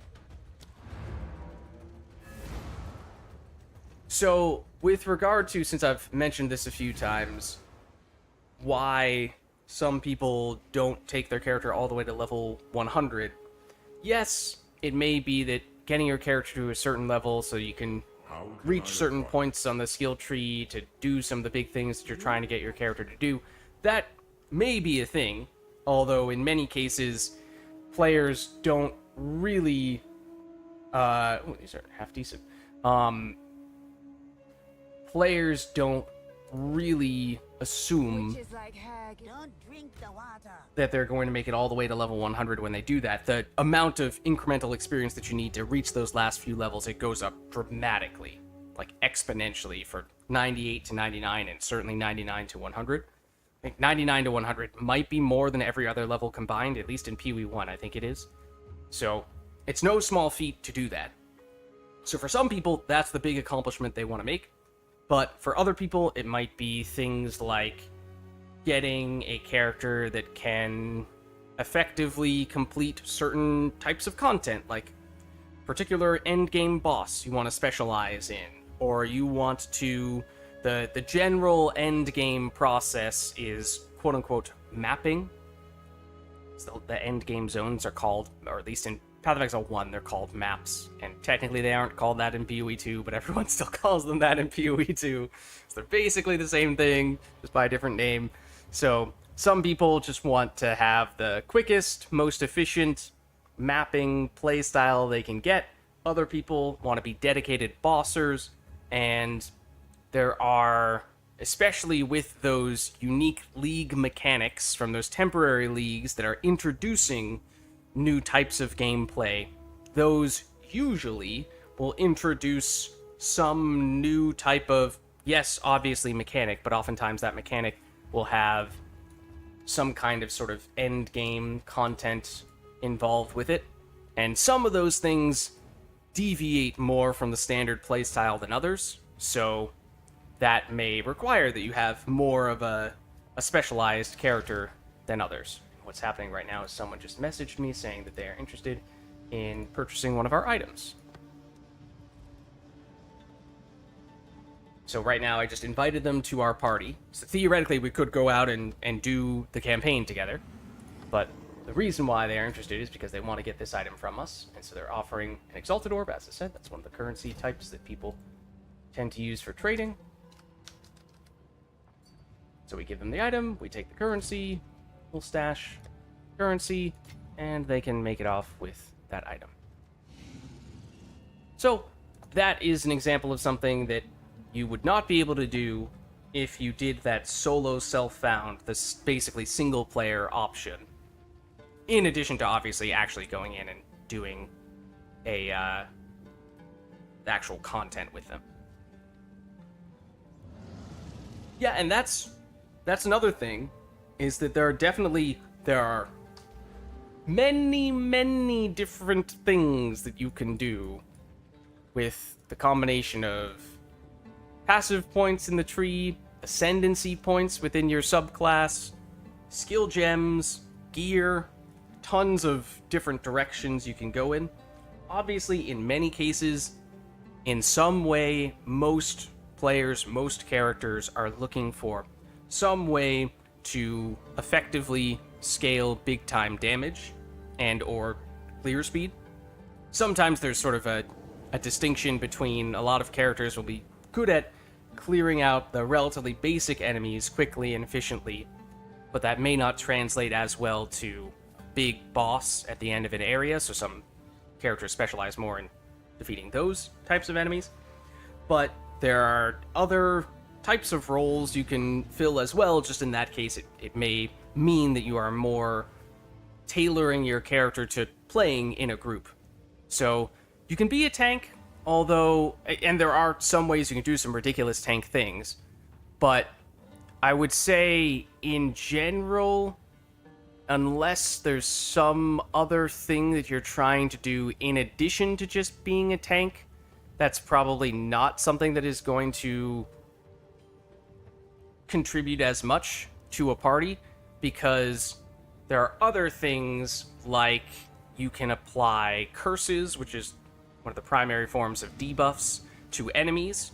So even if you're not directly damaging the enemies yourself, you could be, or at least not doing much damage directly to the enemies yourself, you could be significantly debuffing them to make it much easier for your teammates to be taking them out. You could be a support bot, an aura bot of sorts, where instead of, again, focusing on doing all the damage, you might instead focus on buffing your teammates with passive abilities that apply when they're relatively close to you. You could be, there are many ways in which you can do that. You could be an attack-based character, which generally speaking means you have a weapon that you're using as the basis for your damage. You could be a spell-based character, which would still usually use a wand or a staff of some variety, but technically the way that your damage is getting calculated is based more on the spell itself. In that case, you could be a summoner, in which case you're going to have minions falling around you, and those could be your primary source of damage, and many other things, some of which are more niche than others. A glass cannon demon hunter, massive AoE damage and single target damage, but couldn't take a hit.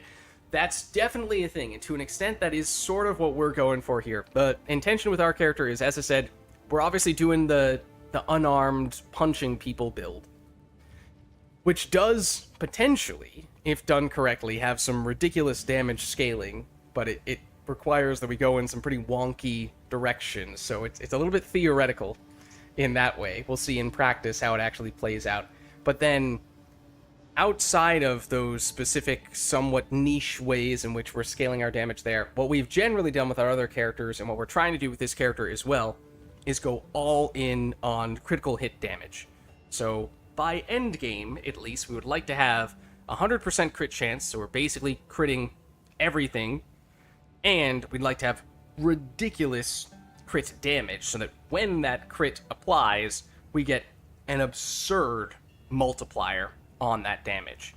Because basically, with the way the math works for many of the game's mechanics, is there are various sources of additive damage, so you're just doing addition functionally to calculate how much damage you're getting.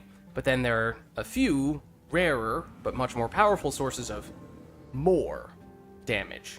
More meaning that it is multiplicative in that case. So if you can get a big more multiplier or multiple more multipliers together, then that damage can add up very, very quickly. So critical hits are perhaps the most straightforward way to get more damage multipliers, and then with the special fisticuff build that we are running, we can also get more unarmed damage. So again, we have to not use a weapon if we scale a ton of strength. So that is also why our strength is quite high. Certainly for a witch, which usually would be an intelligence-based class, not a strength-based class, which is also in part why I think this is especially funny to go in this direction.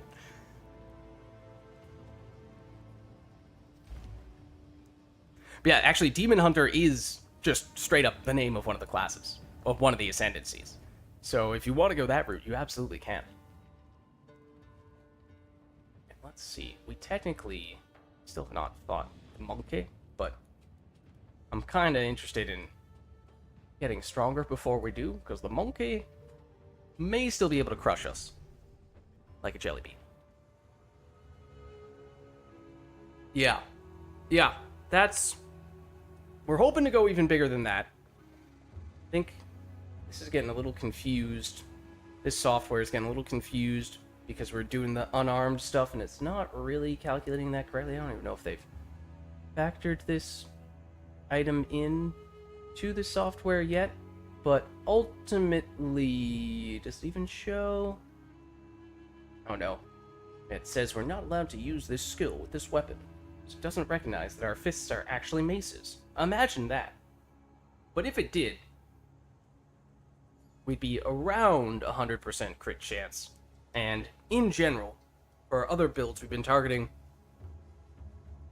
100% crit chance and 1,000% crit damage or more. So we're trying to do that, and ideally build that on top of that other more damage coming from these guys. So crit and the Facebreaker, more damage. Collectively, that could be a lot. But we won't really know what that feels like, in part because software is not actually calculating that for us, so we're not getting an estimate. And also because, well, you never really know until you try it out for yourself. Okay, so let's see. Where exactly did we... Oh, right, we lowered the water level. That's where we go next. The drowned city awaits. I do not like this next area. I will be honest with you. I find it rather annoying. Beyond, however, I recommend... Until next time.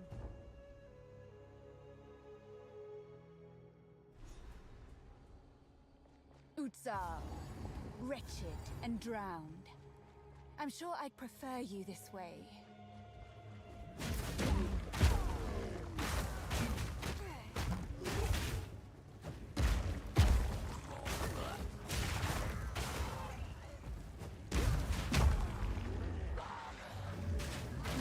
Ooh, wow. Oh yeah, this zone has some really annoying enemies, including one that I just saw in the other area. This one who just sent that projectile our way. They're hiding behind several other enemies, which is going to make it much harder to get to them. You gotta go. There's another one. Get out of here. Oh, nope. So usually,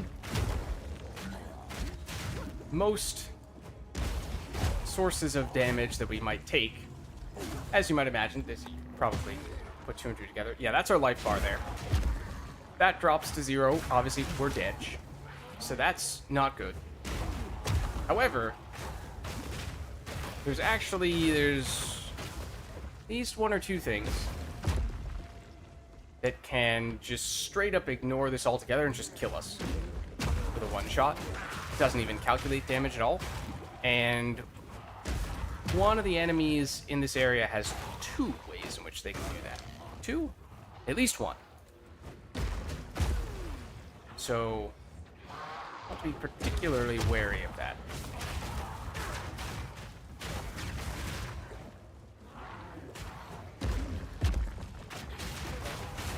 That's a lot of enemies. Fortunately, if we blow them all up, it makes a big difference.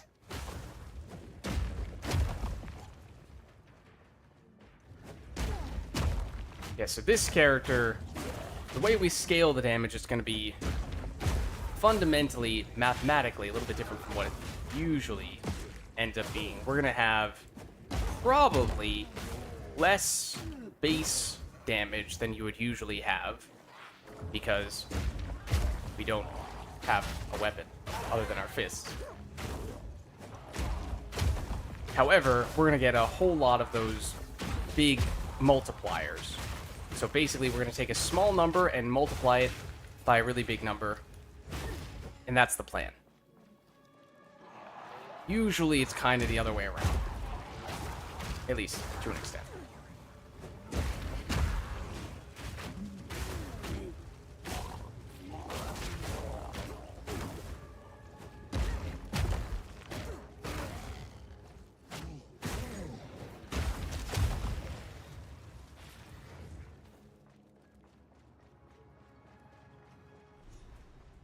Oh, okay. Side area that didn't need to go to. It's not a bad thing that we found it. Don't know that we're going to do it right at this instant, but we can at least come back to it later on. In fact, I don't know if we're going to do it, but well, actually, it's another face that we can break. We should do it. But, yeah, I think we should come back later on.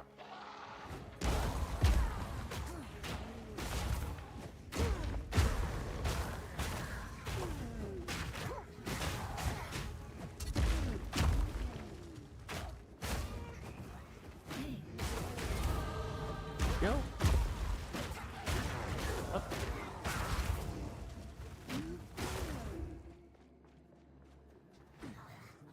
Ooh. How meaningful is this? I don't know that it makes that big of a difference for this character, given how this is not our first, but this is a little bonus loot area. With 16 gold in it, and items that did not make it through our loot filter. Which is also a thing. Just to make it so that we aren't getting flooded with items showing up that we don't really care about.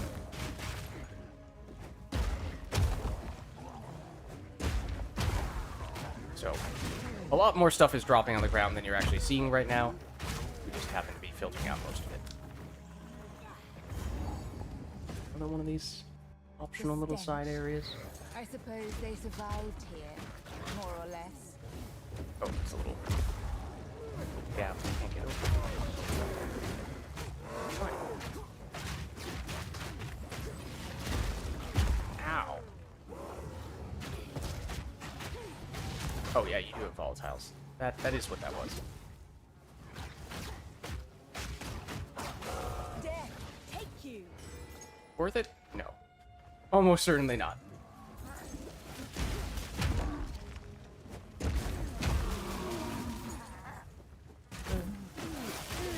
Who's the big guy? Oh, you are. Okay.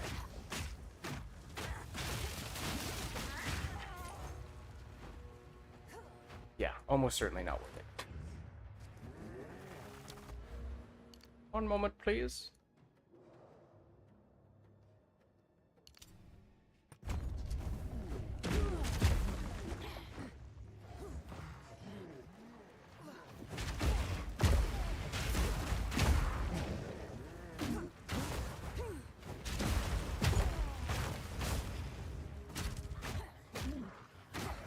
I know we've been fighting a lot of, probably more enemies than we really have to fight in here. We don't need to Unless there's a boss, for the most part, we don't really need to fight the enemies in these zones. They obviously do help us get experience, which is not a bad thing. To an extent, we were actually trying to make a point of doing just that. We'd fallen behind a little bit, but whether we are in desperate need of that anymore.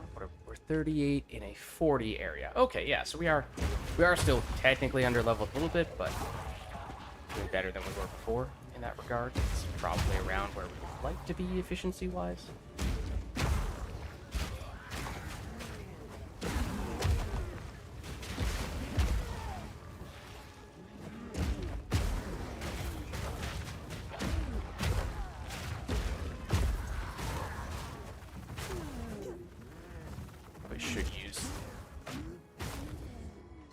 One of these skill gems that we picked up from our most recent boss fight.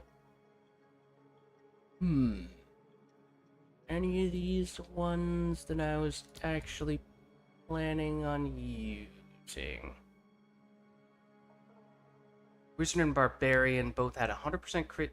Wiz had about 700% crit damage. Barb had over 1,000. Okay, so we have been doing very similar things in that case. That's cool. Okay, so what I'm looking at right now is a potential skill gem that we could use of the relatively passive variety. We could upgrade the little fire explosion that we've been seeing that does damage to surrounding enemies based on our overkill damage. You see, by leveling that up, we get a little bit more of that overkill damage applying, or we could get something new altogether. I think I'm probably leaning toward that direction. This could actually be interesting. Just make it easier to stun enemies, which has been very much a thing. Wouldn't directly be damage, but it would be kind of nice. Oh, actually, hold on. I was thinking about this. Remind me how exactly this works. Gain 1 fury on attack hit, no more than once per skill use. Maximum 20 fury, buff durations 5 seconds per fury. It's onslaught and 24% more damage. Oh, but we lose 3% life per second. So it's like Blood Rage from Pee-wee 1 in a way. Although, maybe better. We don't really have the life regen to sustain that right now. Don't know that that makes a ton of sense this precise moment. Could throw on another Herald. These ones I don't think quite as much sense.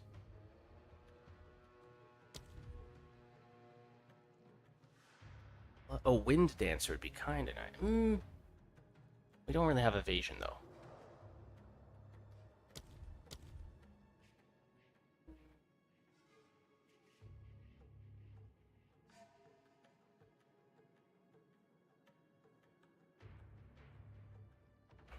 Shields, again, doesn't really make sense. I think we're probably just gonna be...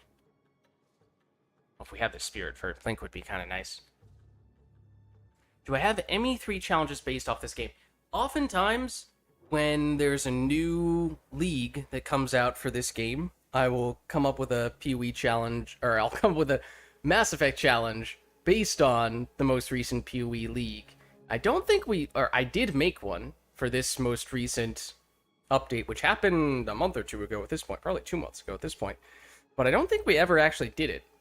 Sometimes I'll try to sort of push for doing that Mass Effect challenge right around when the Path of Exile update comes out, because obviously, in a way, it's the most relevant at that point in time. Whereas now, at this point, it's kind of like, oh, well, why are you doing a challenge for an update that happened a few months ago? It doesn't feel as meaningful. I mean, we could certainly still do it, but it is in the... I think there is one in the tome for this one. I'm going to do this and just make it easier for us to stun enemies. Long term, I don't think that's going to be something we're looking to use, but at least at the moment, could be. As for active skills, I think we would benefit greatly from having a new primary single target skill. Sunder might be intriguing.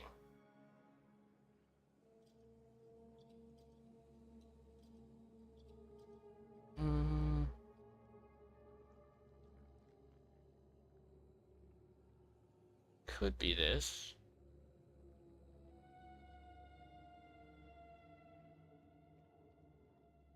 Hurl a fiery... Wait, can we hurl a fiery hammer with our fists? Just the concept of doing this is pretty hilarious to me.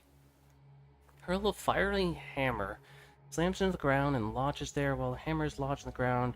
Using the skill, recalls the hammer, resets the skill's cooldown. Alternatively, using a war cry near the lodged hammer causes it to shatter, releasing a number of molten fissures in a spiral.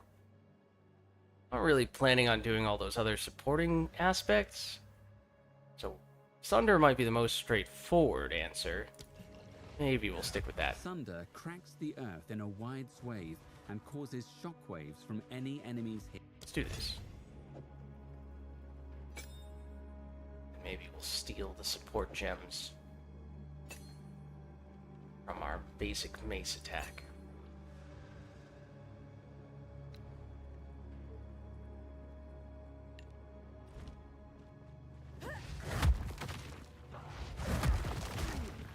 At least I'm thinking that's going to be more of a single target option for us, but we can see. Perhaps I've misassessed. It is slow. Put the basic punch on as well. Oh, wait, what did we? Did we skip through? Usually a pretty notable area that has a bunch of enemies spawn in. We kind of just went around it. Accidentally, I think. While I do admire Right, so this area will also have a boss, and this boss is going to be kind of a pain in the butt if we don't increase our damage, is what I'm currently thinking. So, I am wondering if perhaps now, or maybe right as we get up to the boss, we just portal out and re-strategize for a second. I mean, I guess we may have just increased our damage with the new skill, although don't know how successful those efforts have been.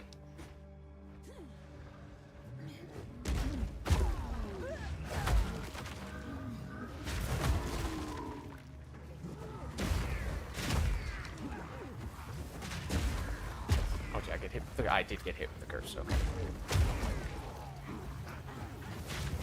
Oh, no, don't just stand there. Come on. There we go.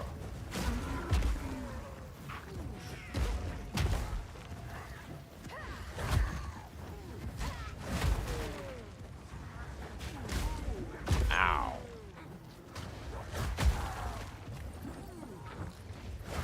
I don't know if the new skill was the move or not.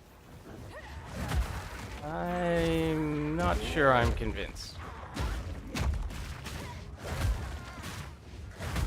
I did kind of like having the speed of the base attack before relative to the very slow slam.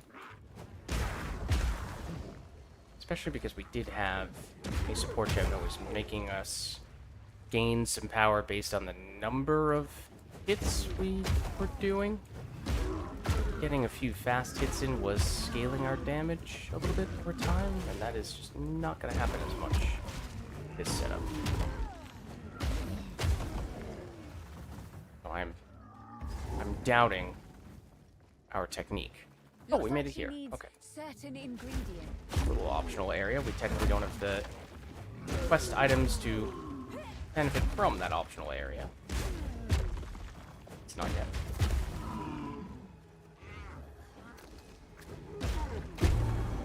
Well, that's one of them. Enough fungus. I was gonna say, that's another one. Okay. Maybe I invited that. I swear, if that was the third.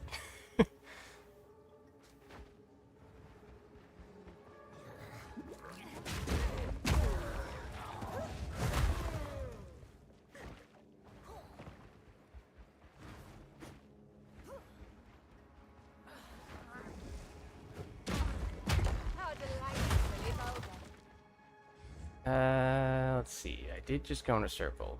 Where are we actually trying to go? This is gonna... Oh, that's not a dead end. Then this direction is probably the answer.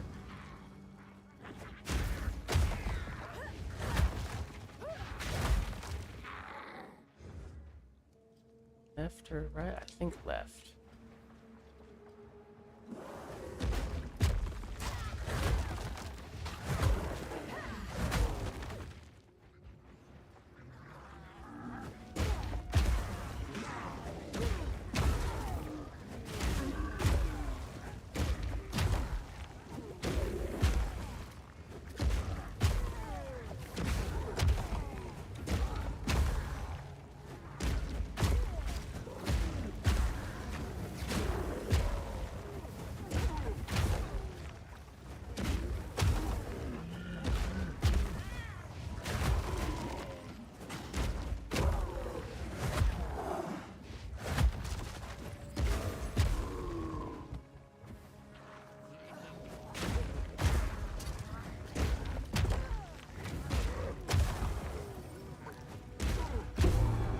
There's the last one.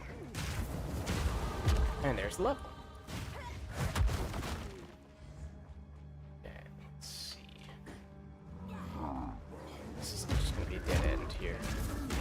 I'm fairly sure. Yeah.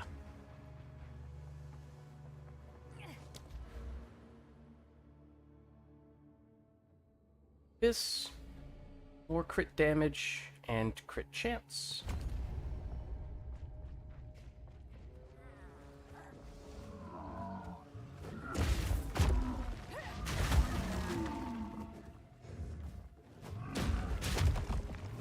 Technically, we're in an interesting place with the way we've built our character, where we actually started to spec into crit, of course, and in many ways that is going to be one of our primary sources of damage scaling, yes. However, we actually get crit damage, or not crit damage, crit chance from improving one of our types of defenses. Means, oddly enough, one of our best ways to improve our offense right now might be by improving our chest plate. Which is what I'm pondering right now, is if we could maybe see if we can pick up a new chest plate just before the boss. That's gonna hurt. Don't step in that.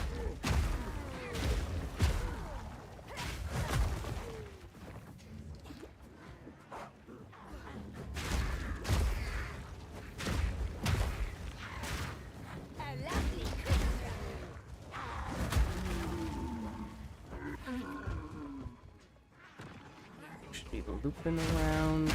This zone kind of spirals inward. I think we've been heading in the right direction. We're going to go this way.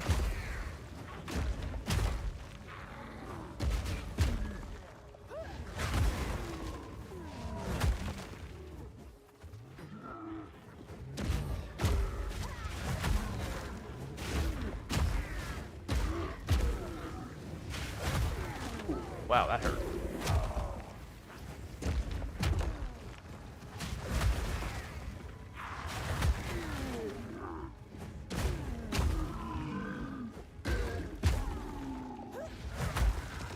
It's gonna be right around here.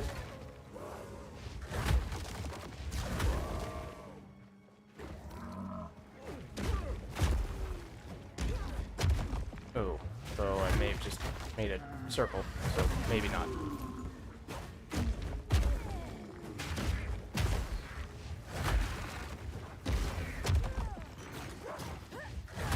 So I think this is the same as with Diablo, but zones generally... Yeah, this was a loop. Oh, it's right... Zones generally have a sort of standard-ish layout, but they are technically procedurally... Not really procedurally generated as much as there's sort of a few different layouts that they can potentially rotate between.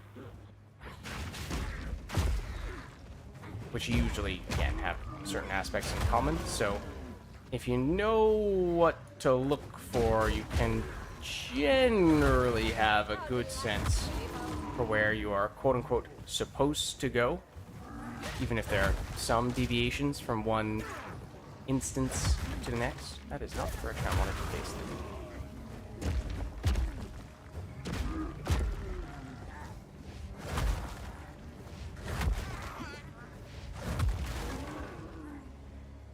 I've once again completed a circle.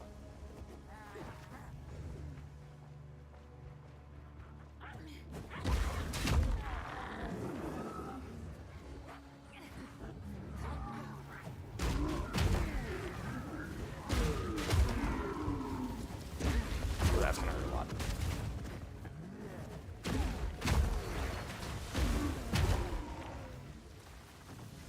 I would like to pass, please. Thank you.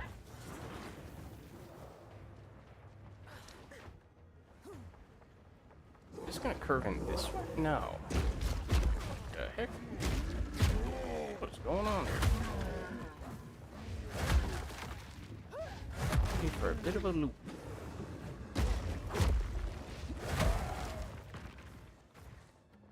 Where are we going with the long face pulling us down? Surely it's not up this way. No, it's up there, isn't it? Should be middle-ish. Oh, this is another way in which we've been able to loop around. Okay, that is possibly going to kill us. Might need to respawn from checkpoint. I did just get heavy stunned, which means I get knocked down to the ground, and the enemies get to pig pile on me and beat me up, which will probably kill us.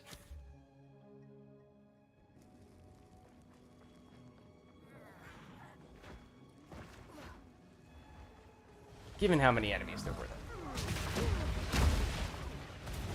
So I can respawn from checkpoint for what that does. Yes, it does give me health back. However, it respawns all the enemies. So it is a way to farm more experience if you really want to do that. But it does not necessarily accelerate your... That's a heavy stun for you in a slightly safer circumstance. That's what happened that made me want to reset the zone. Just that I, on that occasion, only had one, maybe two enemies next to me instead of 10. Here it is. It wasn't in the middle. That's why I was having so much trouble finding it. Okay. Or it isn't... No, that's definitely not the middle. Okay. So, as I was saying, I am thinking we may be in the business right now of... Well, let's just pit stop back over here at the optional stuff now that we have the quest items for this. Don't know if this is actually going to matter all that much, but... I accept this gift. Yo, we get some guaranteed better flasks. Better in at least one regard. Okay. But, and we might actually want to use those. Thinking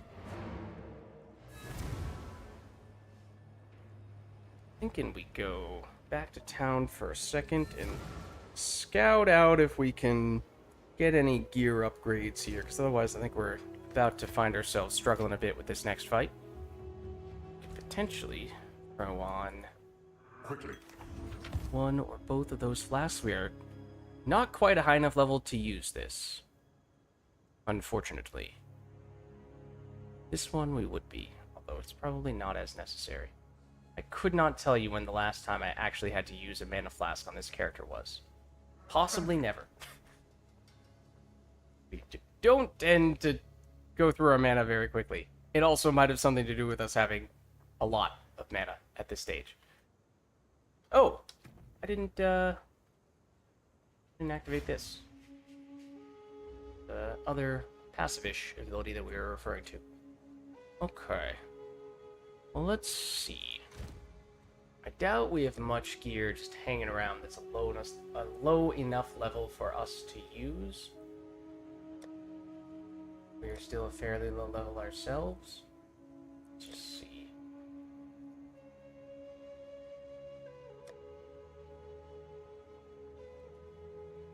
Well, the stuff that I ultimately intend on using with this character, let's see. Any of this? No. All this stuff is 63, 60, 64, 56, 75. So, gonna be a little while before we can use any of that stuff, unfortunately.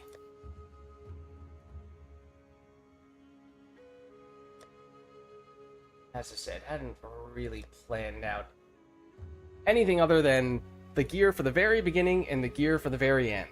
There was not really any thought given to what about everything in between. So, given that...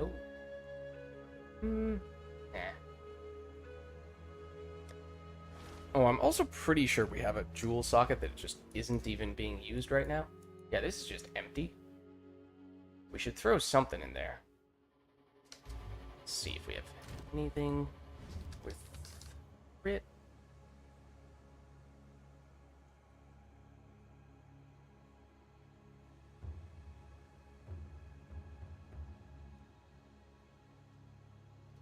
A minion crit. I don't really want spell crit either.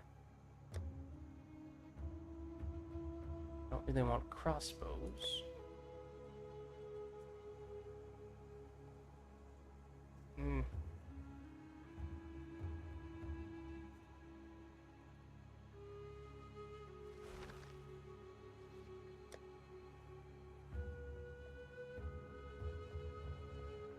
A little bit more of my attention with that one.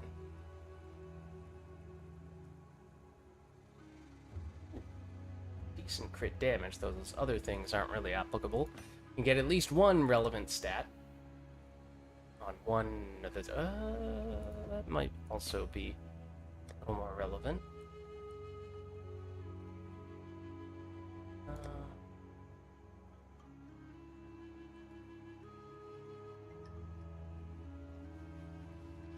Sort of two stats there with the area of effect as well.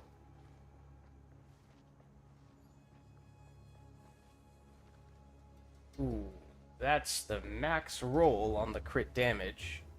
Wish those other things were more relevant. So we'll throw it under consideration for that reason alone.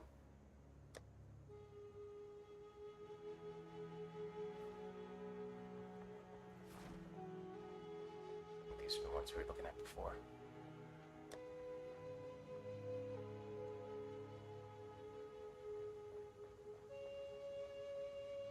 Life recovery on kill on this one would be kind of nice, but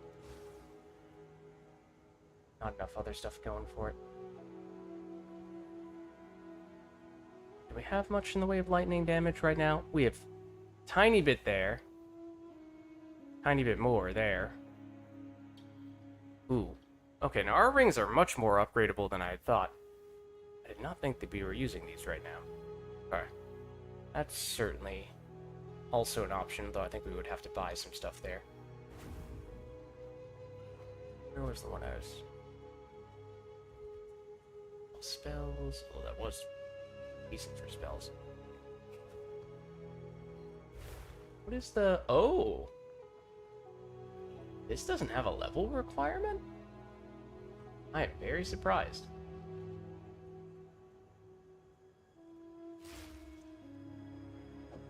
Huh. Okay. We could throw one of these on.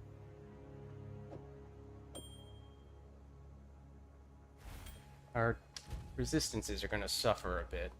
Oh, actually, for this upcoming fight, I don't know that that makes a huge difference. Fire res is relevant, I think, but I don't know that cold or lightning are. Might be able to get away with that. And what was our selection here? Maybe you. I don't think that's as good.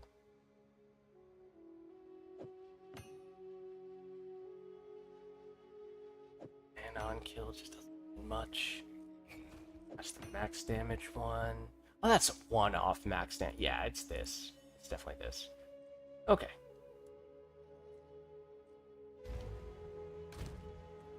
So that's at least a small upgrade. Then these can really be upgraded as well. Yeah, I mean, most of this stuff is just random stuff we picked up along the way. It's definitely... Oh, we even have some sockets we could use there. Let's throw in...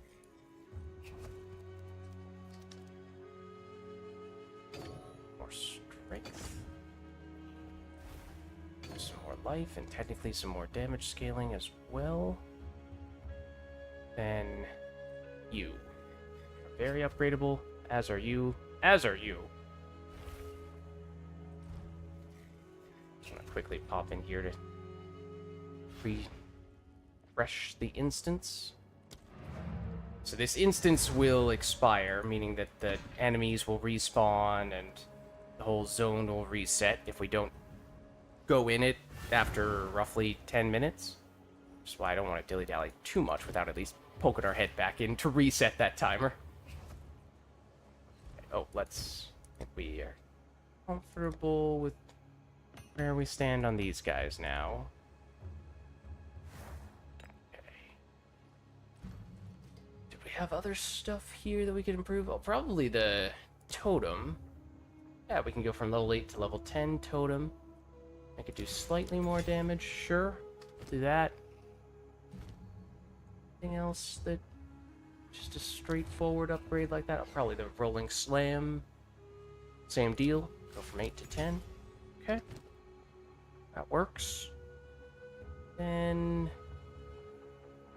I think the big stuff is the gear upgrades. We're level 39, so let's try searching for some stuff.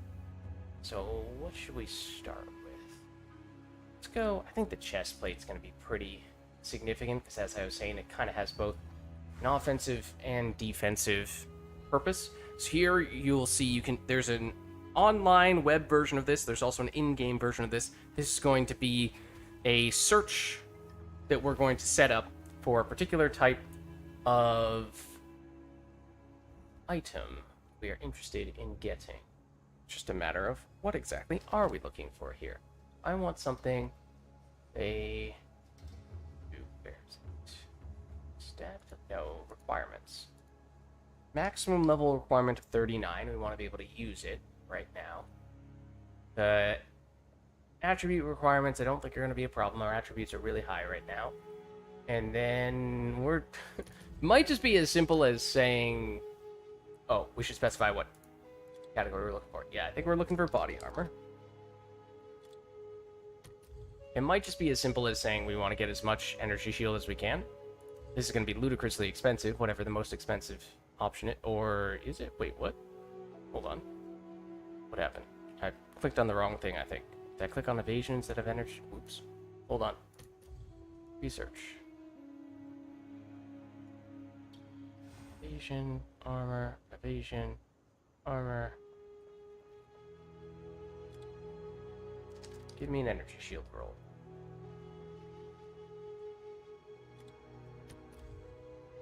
That is the wrong kind of energy shield roll.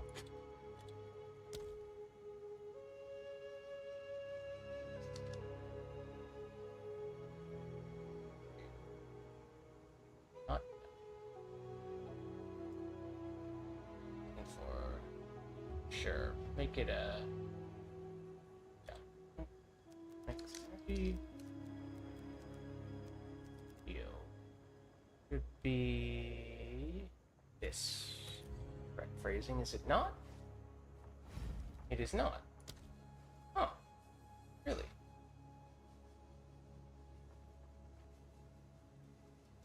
It really max. I think it was. Yeah. Huh?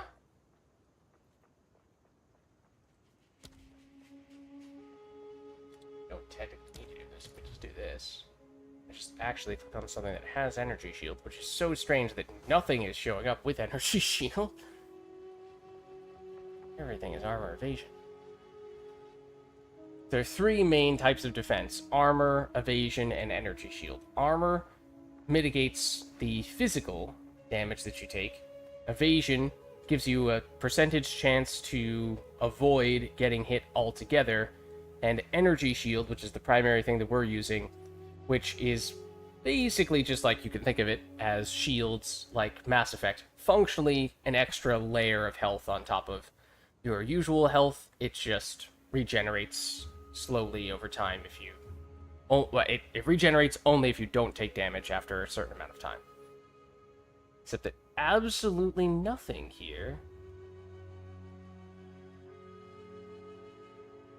Yeah, hold on. Well, here's an easy way to do this. Give me at least one energy shield. And then this. It's not that complicated. Now, I did just order it based on the things with the highest possible energy shield number, which means these are going to be ludicrously expensive. So what I'm going to do, I'm going to say... I'm not looking for anything crazy expensive here. I'm mostly just looking for something that makes sense along the way. Oops. Do this one more time. Armor, life, cold res, armor applies to elemental damage, life regen, thorns. I don't remember what this unique does. Apparently, 16 is the best. What the heck? Huh? What? 10 is the best? No way. No way we can't go higher than that. Yeah, okay, there we go. That's more like it.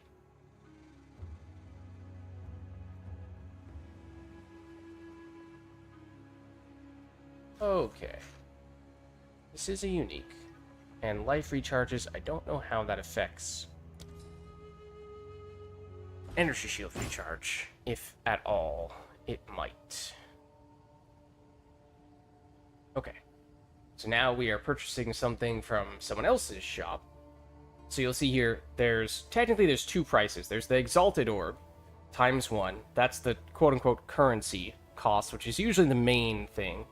Then you see that 11,915. That is the gold cost. So yes, there is a little bit of a gold transaction cost, although you can see with the volume we have there, by and large, that is not going to be a limiting factor. It's usually the other one, the Exalted Orb in this case, although I deliberately filtered just to search for things that are relatively inexpensive, because I'm not looking to break the bank here, just looking for a quick temporary fix. Okay, so let's see if we throw this on instead, and then curiosity. Have... It's easier to see here. Increases our strength, which increases both our damage and our life. And we go from 110 energy shield to 204, which is nice. Maybe we will throw even more strength in by doing that.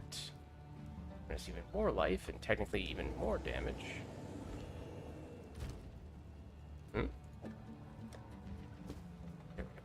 Put that back. This guy could also be improved as well. I'm gonna poke my head into the other instance though before it resets, as I was saying before. So we've been dilly-dallying for a little while now. Now this wasn't a dramatic upgrade, just to be clear, but it hopefully is an upgrade of some variety. Did we wait too long? We did not. Okay, cool. I want to get a better ring. I think that'll make a bigger difference from a purely offensive standpoint.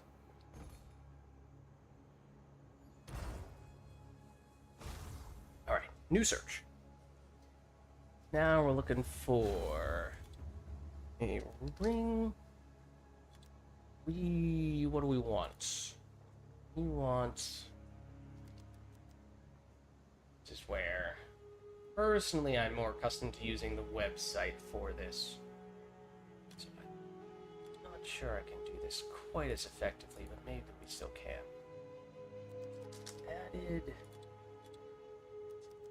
Added... Oh, what? No, not what I meant to... Oh, no, yeah, allies in our presence? No. We're just looking for damage for ourselves here, please.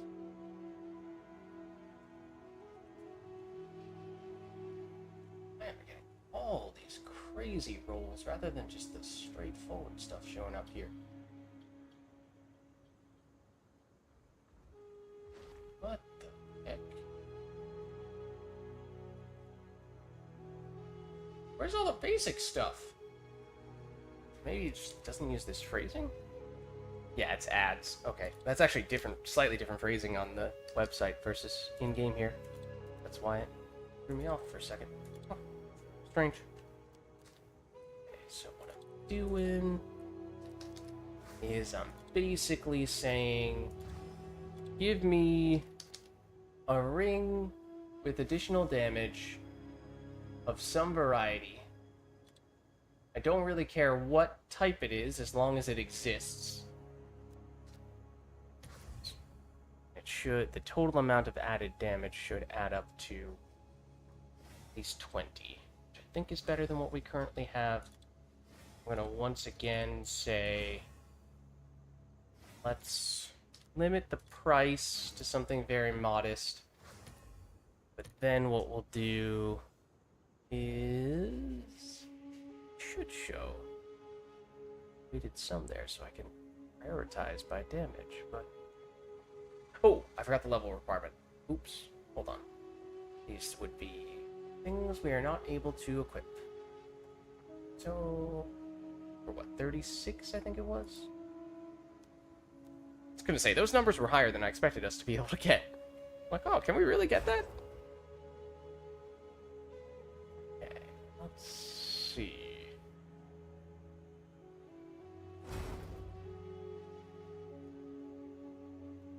Highest we can go on physical damage. Not very high. Ooh, but extra strength is nice. Let me throw that on. Can. Oops. Plus strength. Nope.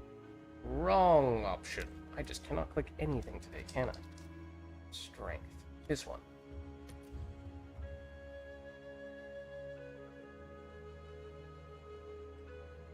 That's what we were looking at before.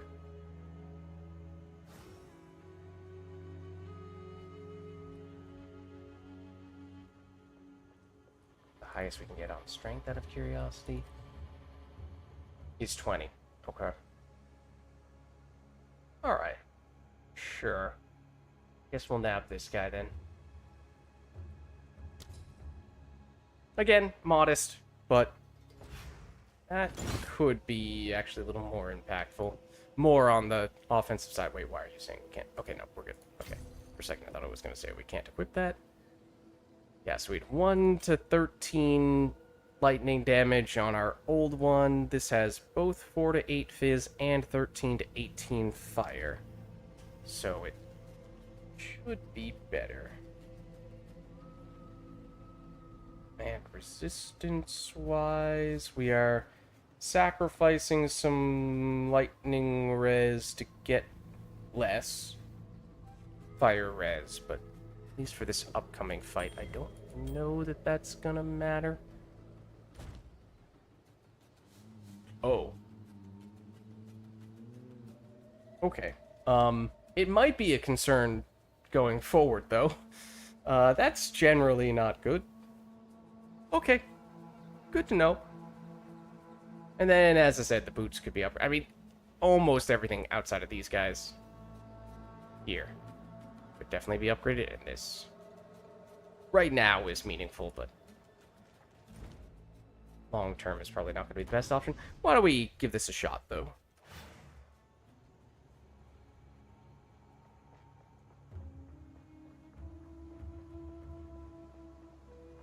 Hopefully this is a little bit better. Although, the one last thing I'm thinking about is, let's, as I was saying, I was not convinced that our skill change to Sunder was actually proving to be worthwhile. I think we might go back to the standard punch here. Especially because we can now get 3 sockets on the standard punch, which means spice things up a little bit more.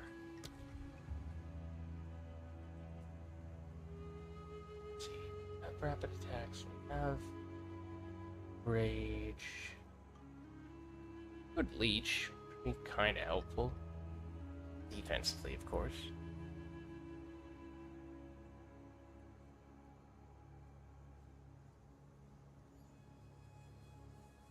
Ooh. Ooh. For a punch that has us point blank, I think that makes a lot of sense, actually. That could be very good. Okay, I like that a lot.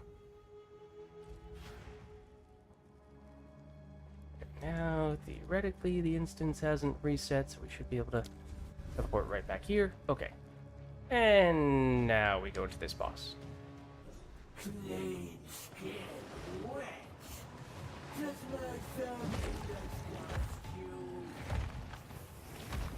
Come on. She eats her young. Vile. We have big life regen? No, I don't think we do. For a second there, I fooled myself to think that we did.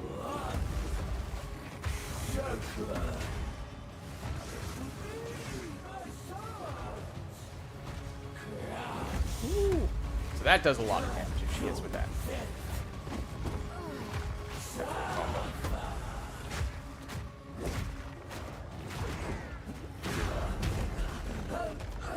Now we punch.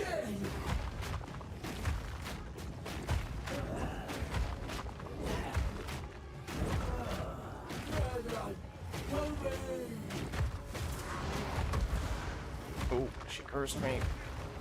Now I'm slow.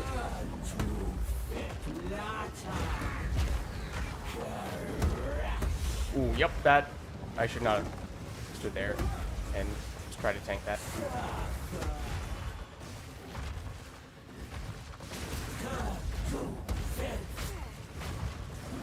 Her mushrooms, which are these orangey things that she's leaving on the ground, they explode and do damage if I stand on them for too long.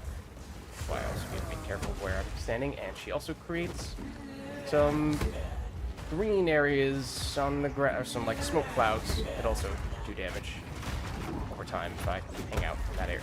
Also, as you might imagine, if I just get walloped by her big mace, that also does a lot of damage.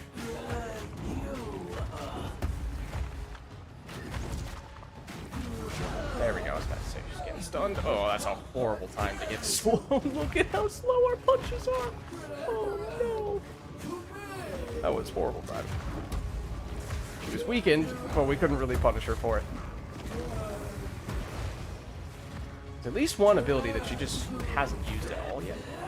Kinda nice. Is it? I don't know.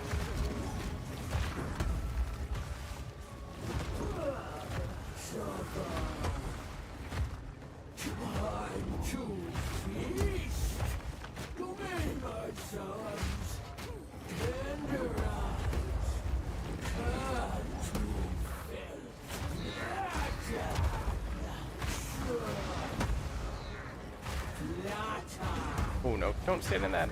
That's the slow one. Just hanging out in it though. That's gonna hurt. That was our last flash charge. Oh, hold on. She's almost down. And she's done. There we go. Okay, again, comparatively, grand scheme of things, that's very slow. But that's okay. Mission accomplished. One way or another. Okay.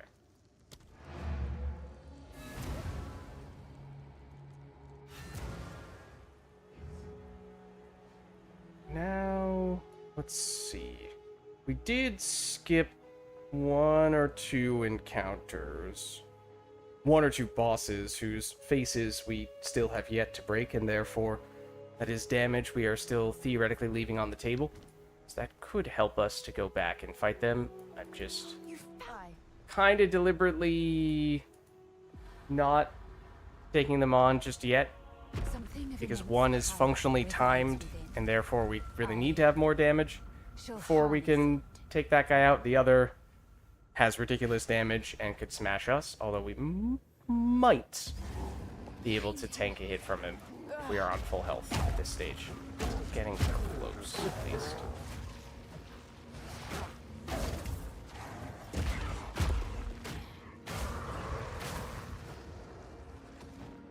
think in this zone we just basically run it.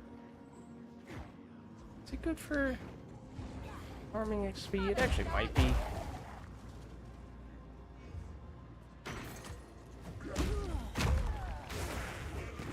Nonetheless, I think we're just gonna skedaddle. Hope it's not in that corner, because that's kind of annoying to navigate through that. They have succeeded in creating a maze.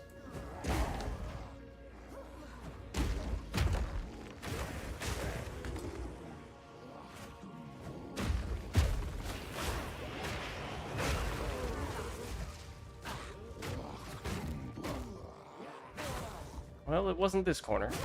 So it might be that one. I was just saying it'll be annoying to get to.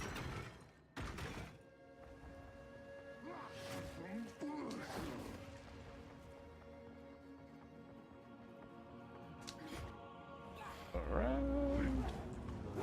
Pardon me.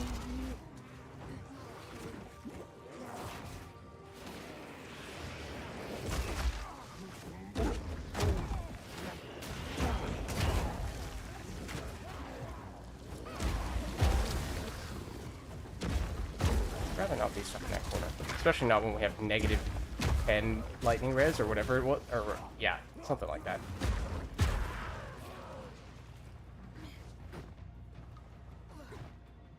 It is this corner, okay. No, they're friends. Turns out they were not friendly. The friend part was a lie.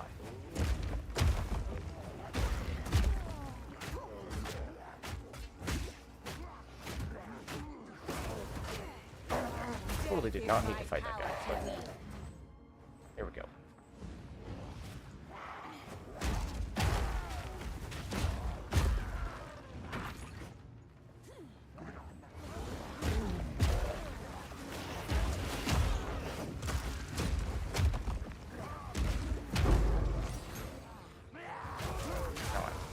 As helpful as the sound effect would have suggested there.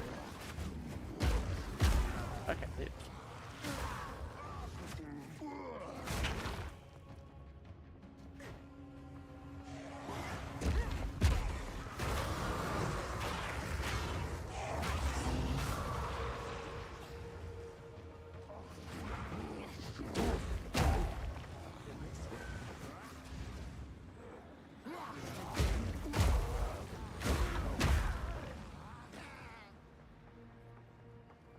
Okay.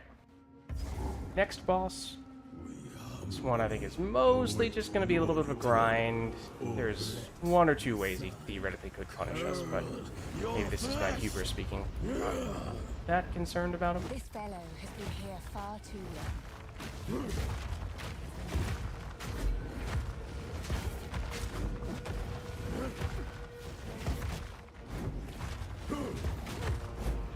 I would appreciate if he would stop running all over the place, though.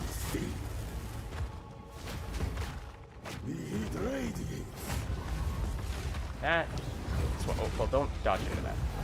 Starts with 3?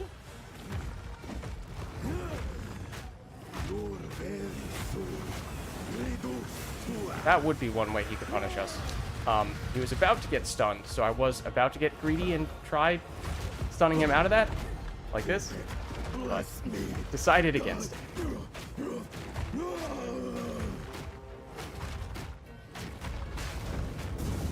Touch of cold pink.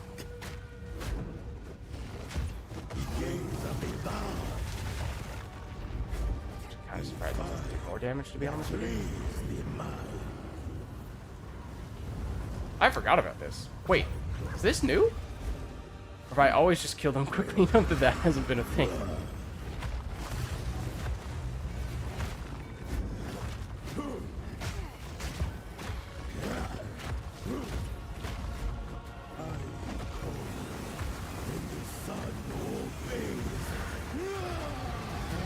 Oh, took me more than I would have liked it to have done. Hey, leave the totem alone. Did nothing wrong.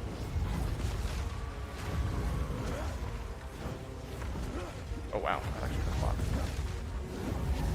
still going. I mean, the thing that he does is every time he does that, he does it one more time than he did the previous go-round. So technically, shouldn't come as a surprise. There were a lot of them that time, but still seemed like more than I was expecting.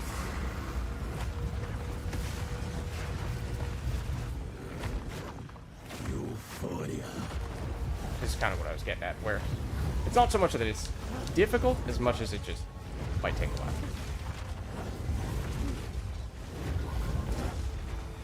And technically, if I get sloppy, something could become an issue. Oh, that was heavy stuff. Okay. Touch of cold paint.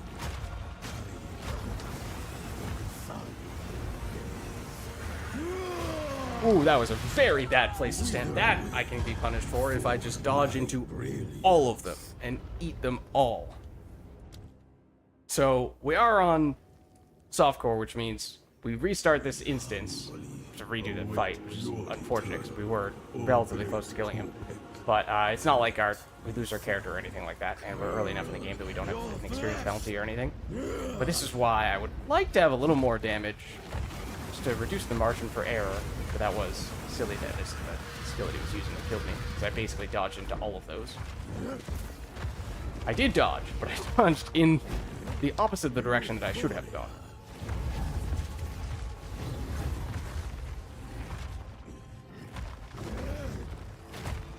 Yeah, so this one's it's just gonna test our patience a bit, which is why I was trying to get a little bit of extra damage earlier. Even if you just walk, as long as you walk to the side, you're safe there. But I did not walk to the side, I walked into it last time. Honestly, it might be faster to go try to buy another gear upgrade of some variety, and then try to fight this guy, rather than just try to brute force it, but outside of doing stupid stuff, it is doable.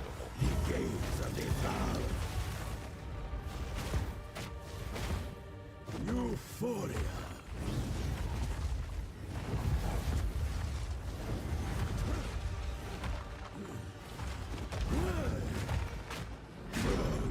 Go, start again. Bless me, God.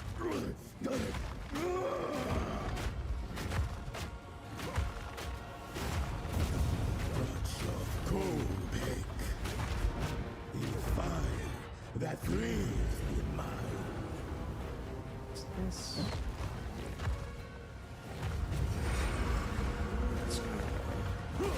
Tend to do those things together, don't you? Now we learn from what happened last time, and we sidestep that. 1, 2, I think it's 4, 3, 4. Is he stunned now? No, he has 5. There he is.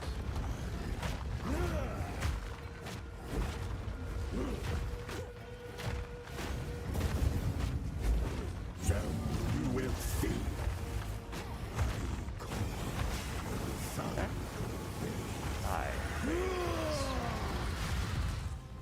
Ish. Depending on where you're starting when he begins that attack, may or may not be straightforward. Yeah, that ignites us for a lot of damage, for what it's worth.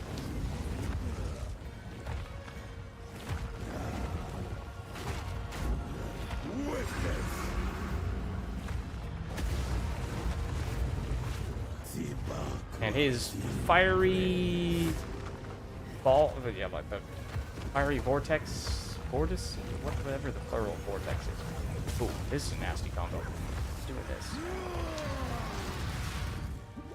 You see, I dodged out of the first half of that, more or less in its entirety, and yet just the second half alone covered roughly half of my health, and we have a lot of health at this stage of the game.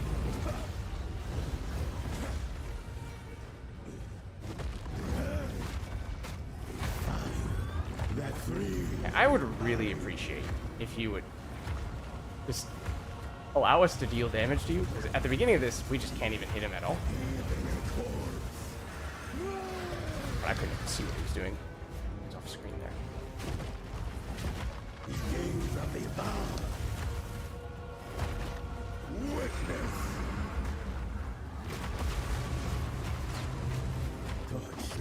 Kopek.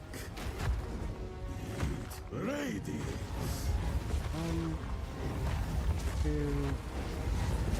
3. That still hit me. 4, 5, 6.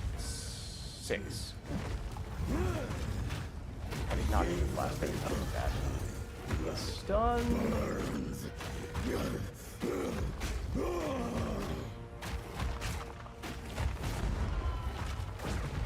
Once again, doing things where we can't damage him. Oh, that's again nasty combo. Now you will see.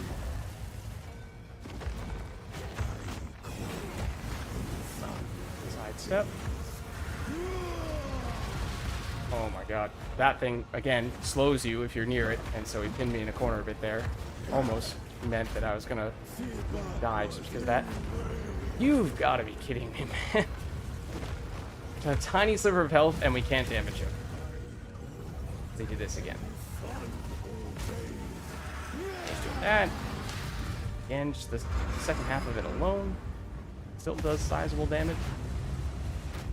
Just want to get a tiny bit of damage on you, dude. Thank you. It should not take anywhere near that long. It should not be anywhere near that difficult. It really wasn't. It was just a matter of patience, and at a certain point, and focus. At a certain point, I just lost focus because it was going on long enough. So that's a testament to how having more damage can oftentimes be better for defensive purposes as well. Runes. I can make out symbols for blood and offering. Wait, And that's why I'd like to get more damage before we do blood some of those other offering boss of fights. Someone of vile blood. Perhaps if I.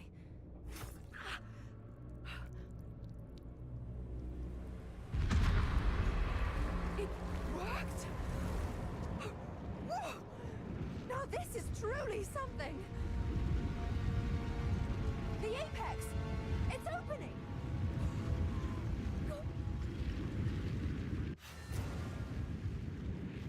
We're back in the encampment? I can't believe it. How can I help? So tread in particular. Watch your step. Okay. So, Gateway. go through now. For what it's worth, we are going to have to wrap up. Are these? Realistically, probably should be now, because it's a work night and it's getting quite late. I know we went a little slower today than usual for a few reasons. What with the update, we're just chatting it up a little bit as well, and obviously that fight and things like that There they are. take a little while when you don't have that much damage. Oh, speaking of fights we do not want to do with lackluster damage, this next boss fight in this direction, yeah, no, absolutely not. So maybe in that case, we haven't fought Le Monkey yet. How do you recognize them? Could potentially poke our head in there to see if we can take him on, but that's again another one that I'd rather not have to extend that any longer than we have to.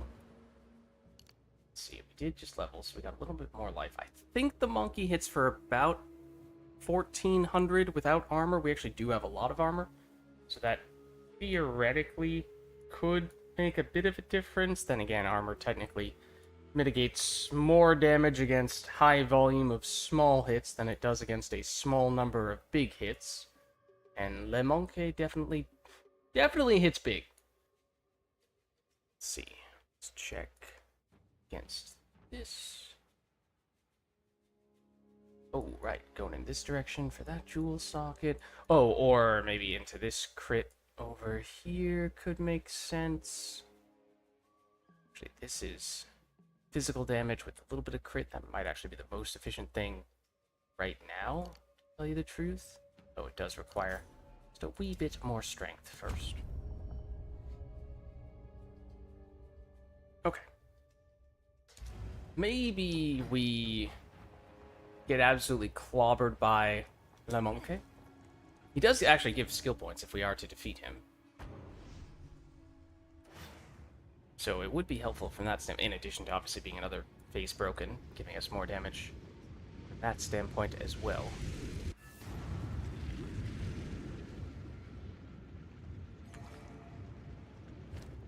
Okay. Okay. Well, prepare to be crushed. Just to clarify, I'm referring to us in this case, not the monkey. The only hope that what with this technically being a lower level zone, low-ish level zone, yeah, maybe we've given ourselves enough time to power up that this boss isn't going to feel quite as impactful.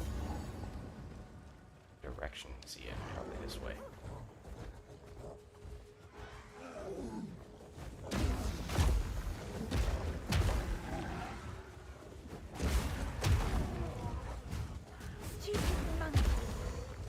Oh, careful what you say there. And there's fighting words. I don't know if Le Monkey would appreciate that.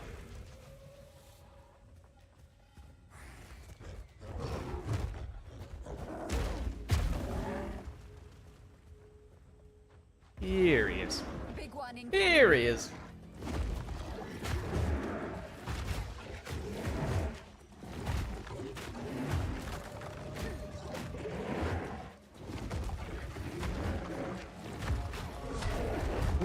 Okay.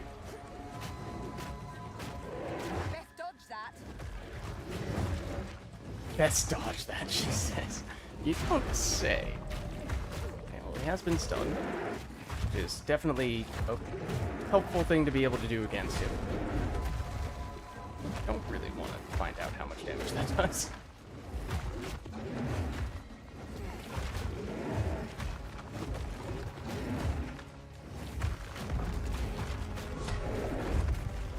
As I said, my guess is about 1400, which means if we're on full health, unmitigated 1400 at least, which means full health, I think we might be able to live it, but I'd rather not tempt fate like that.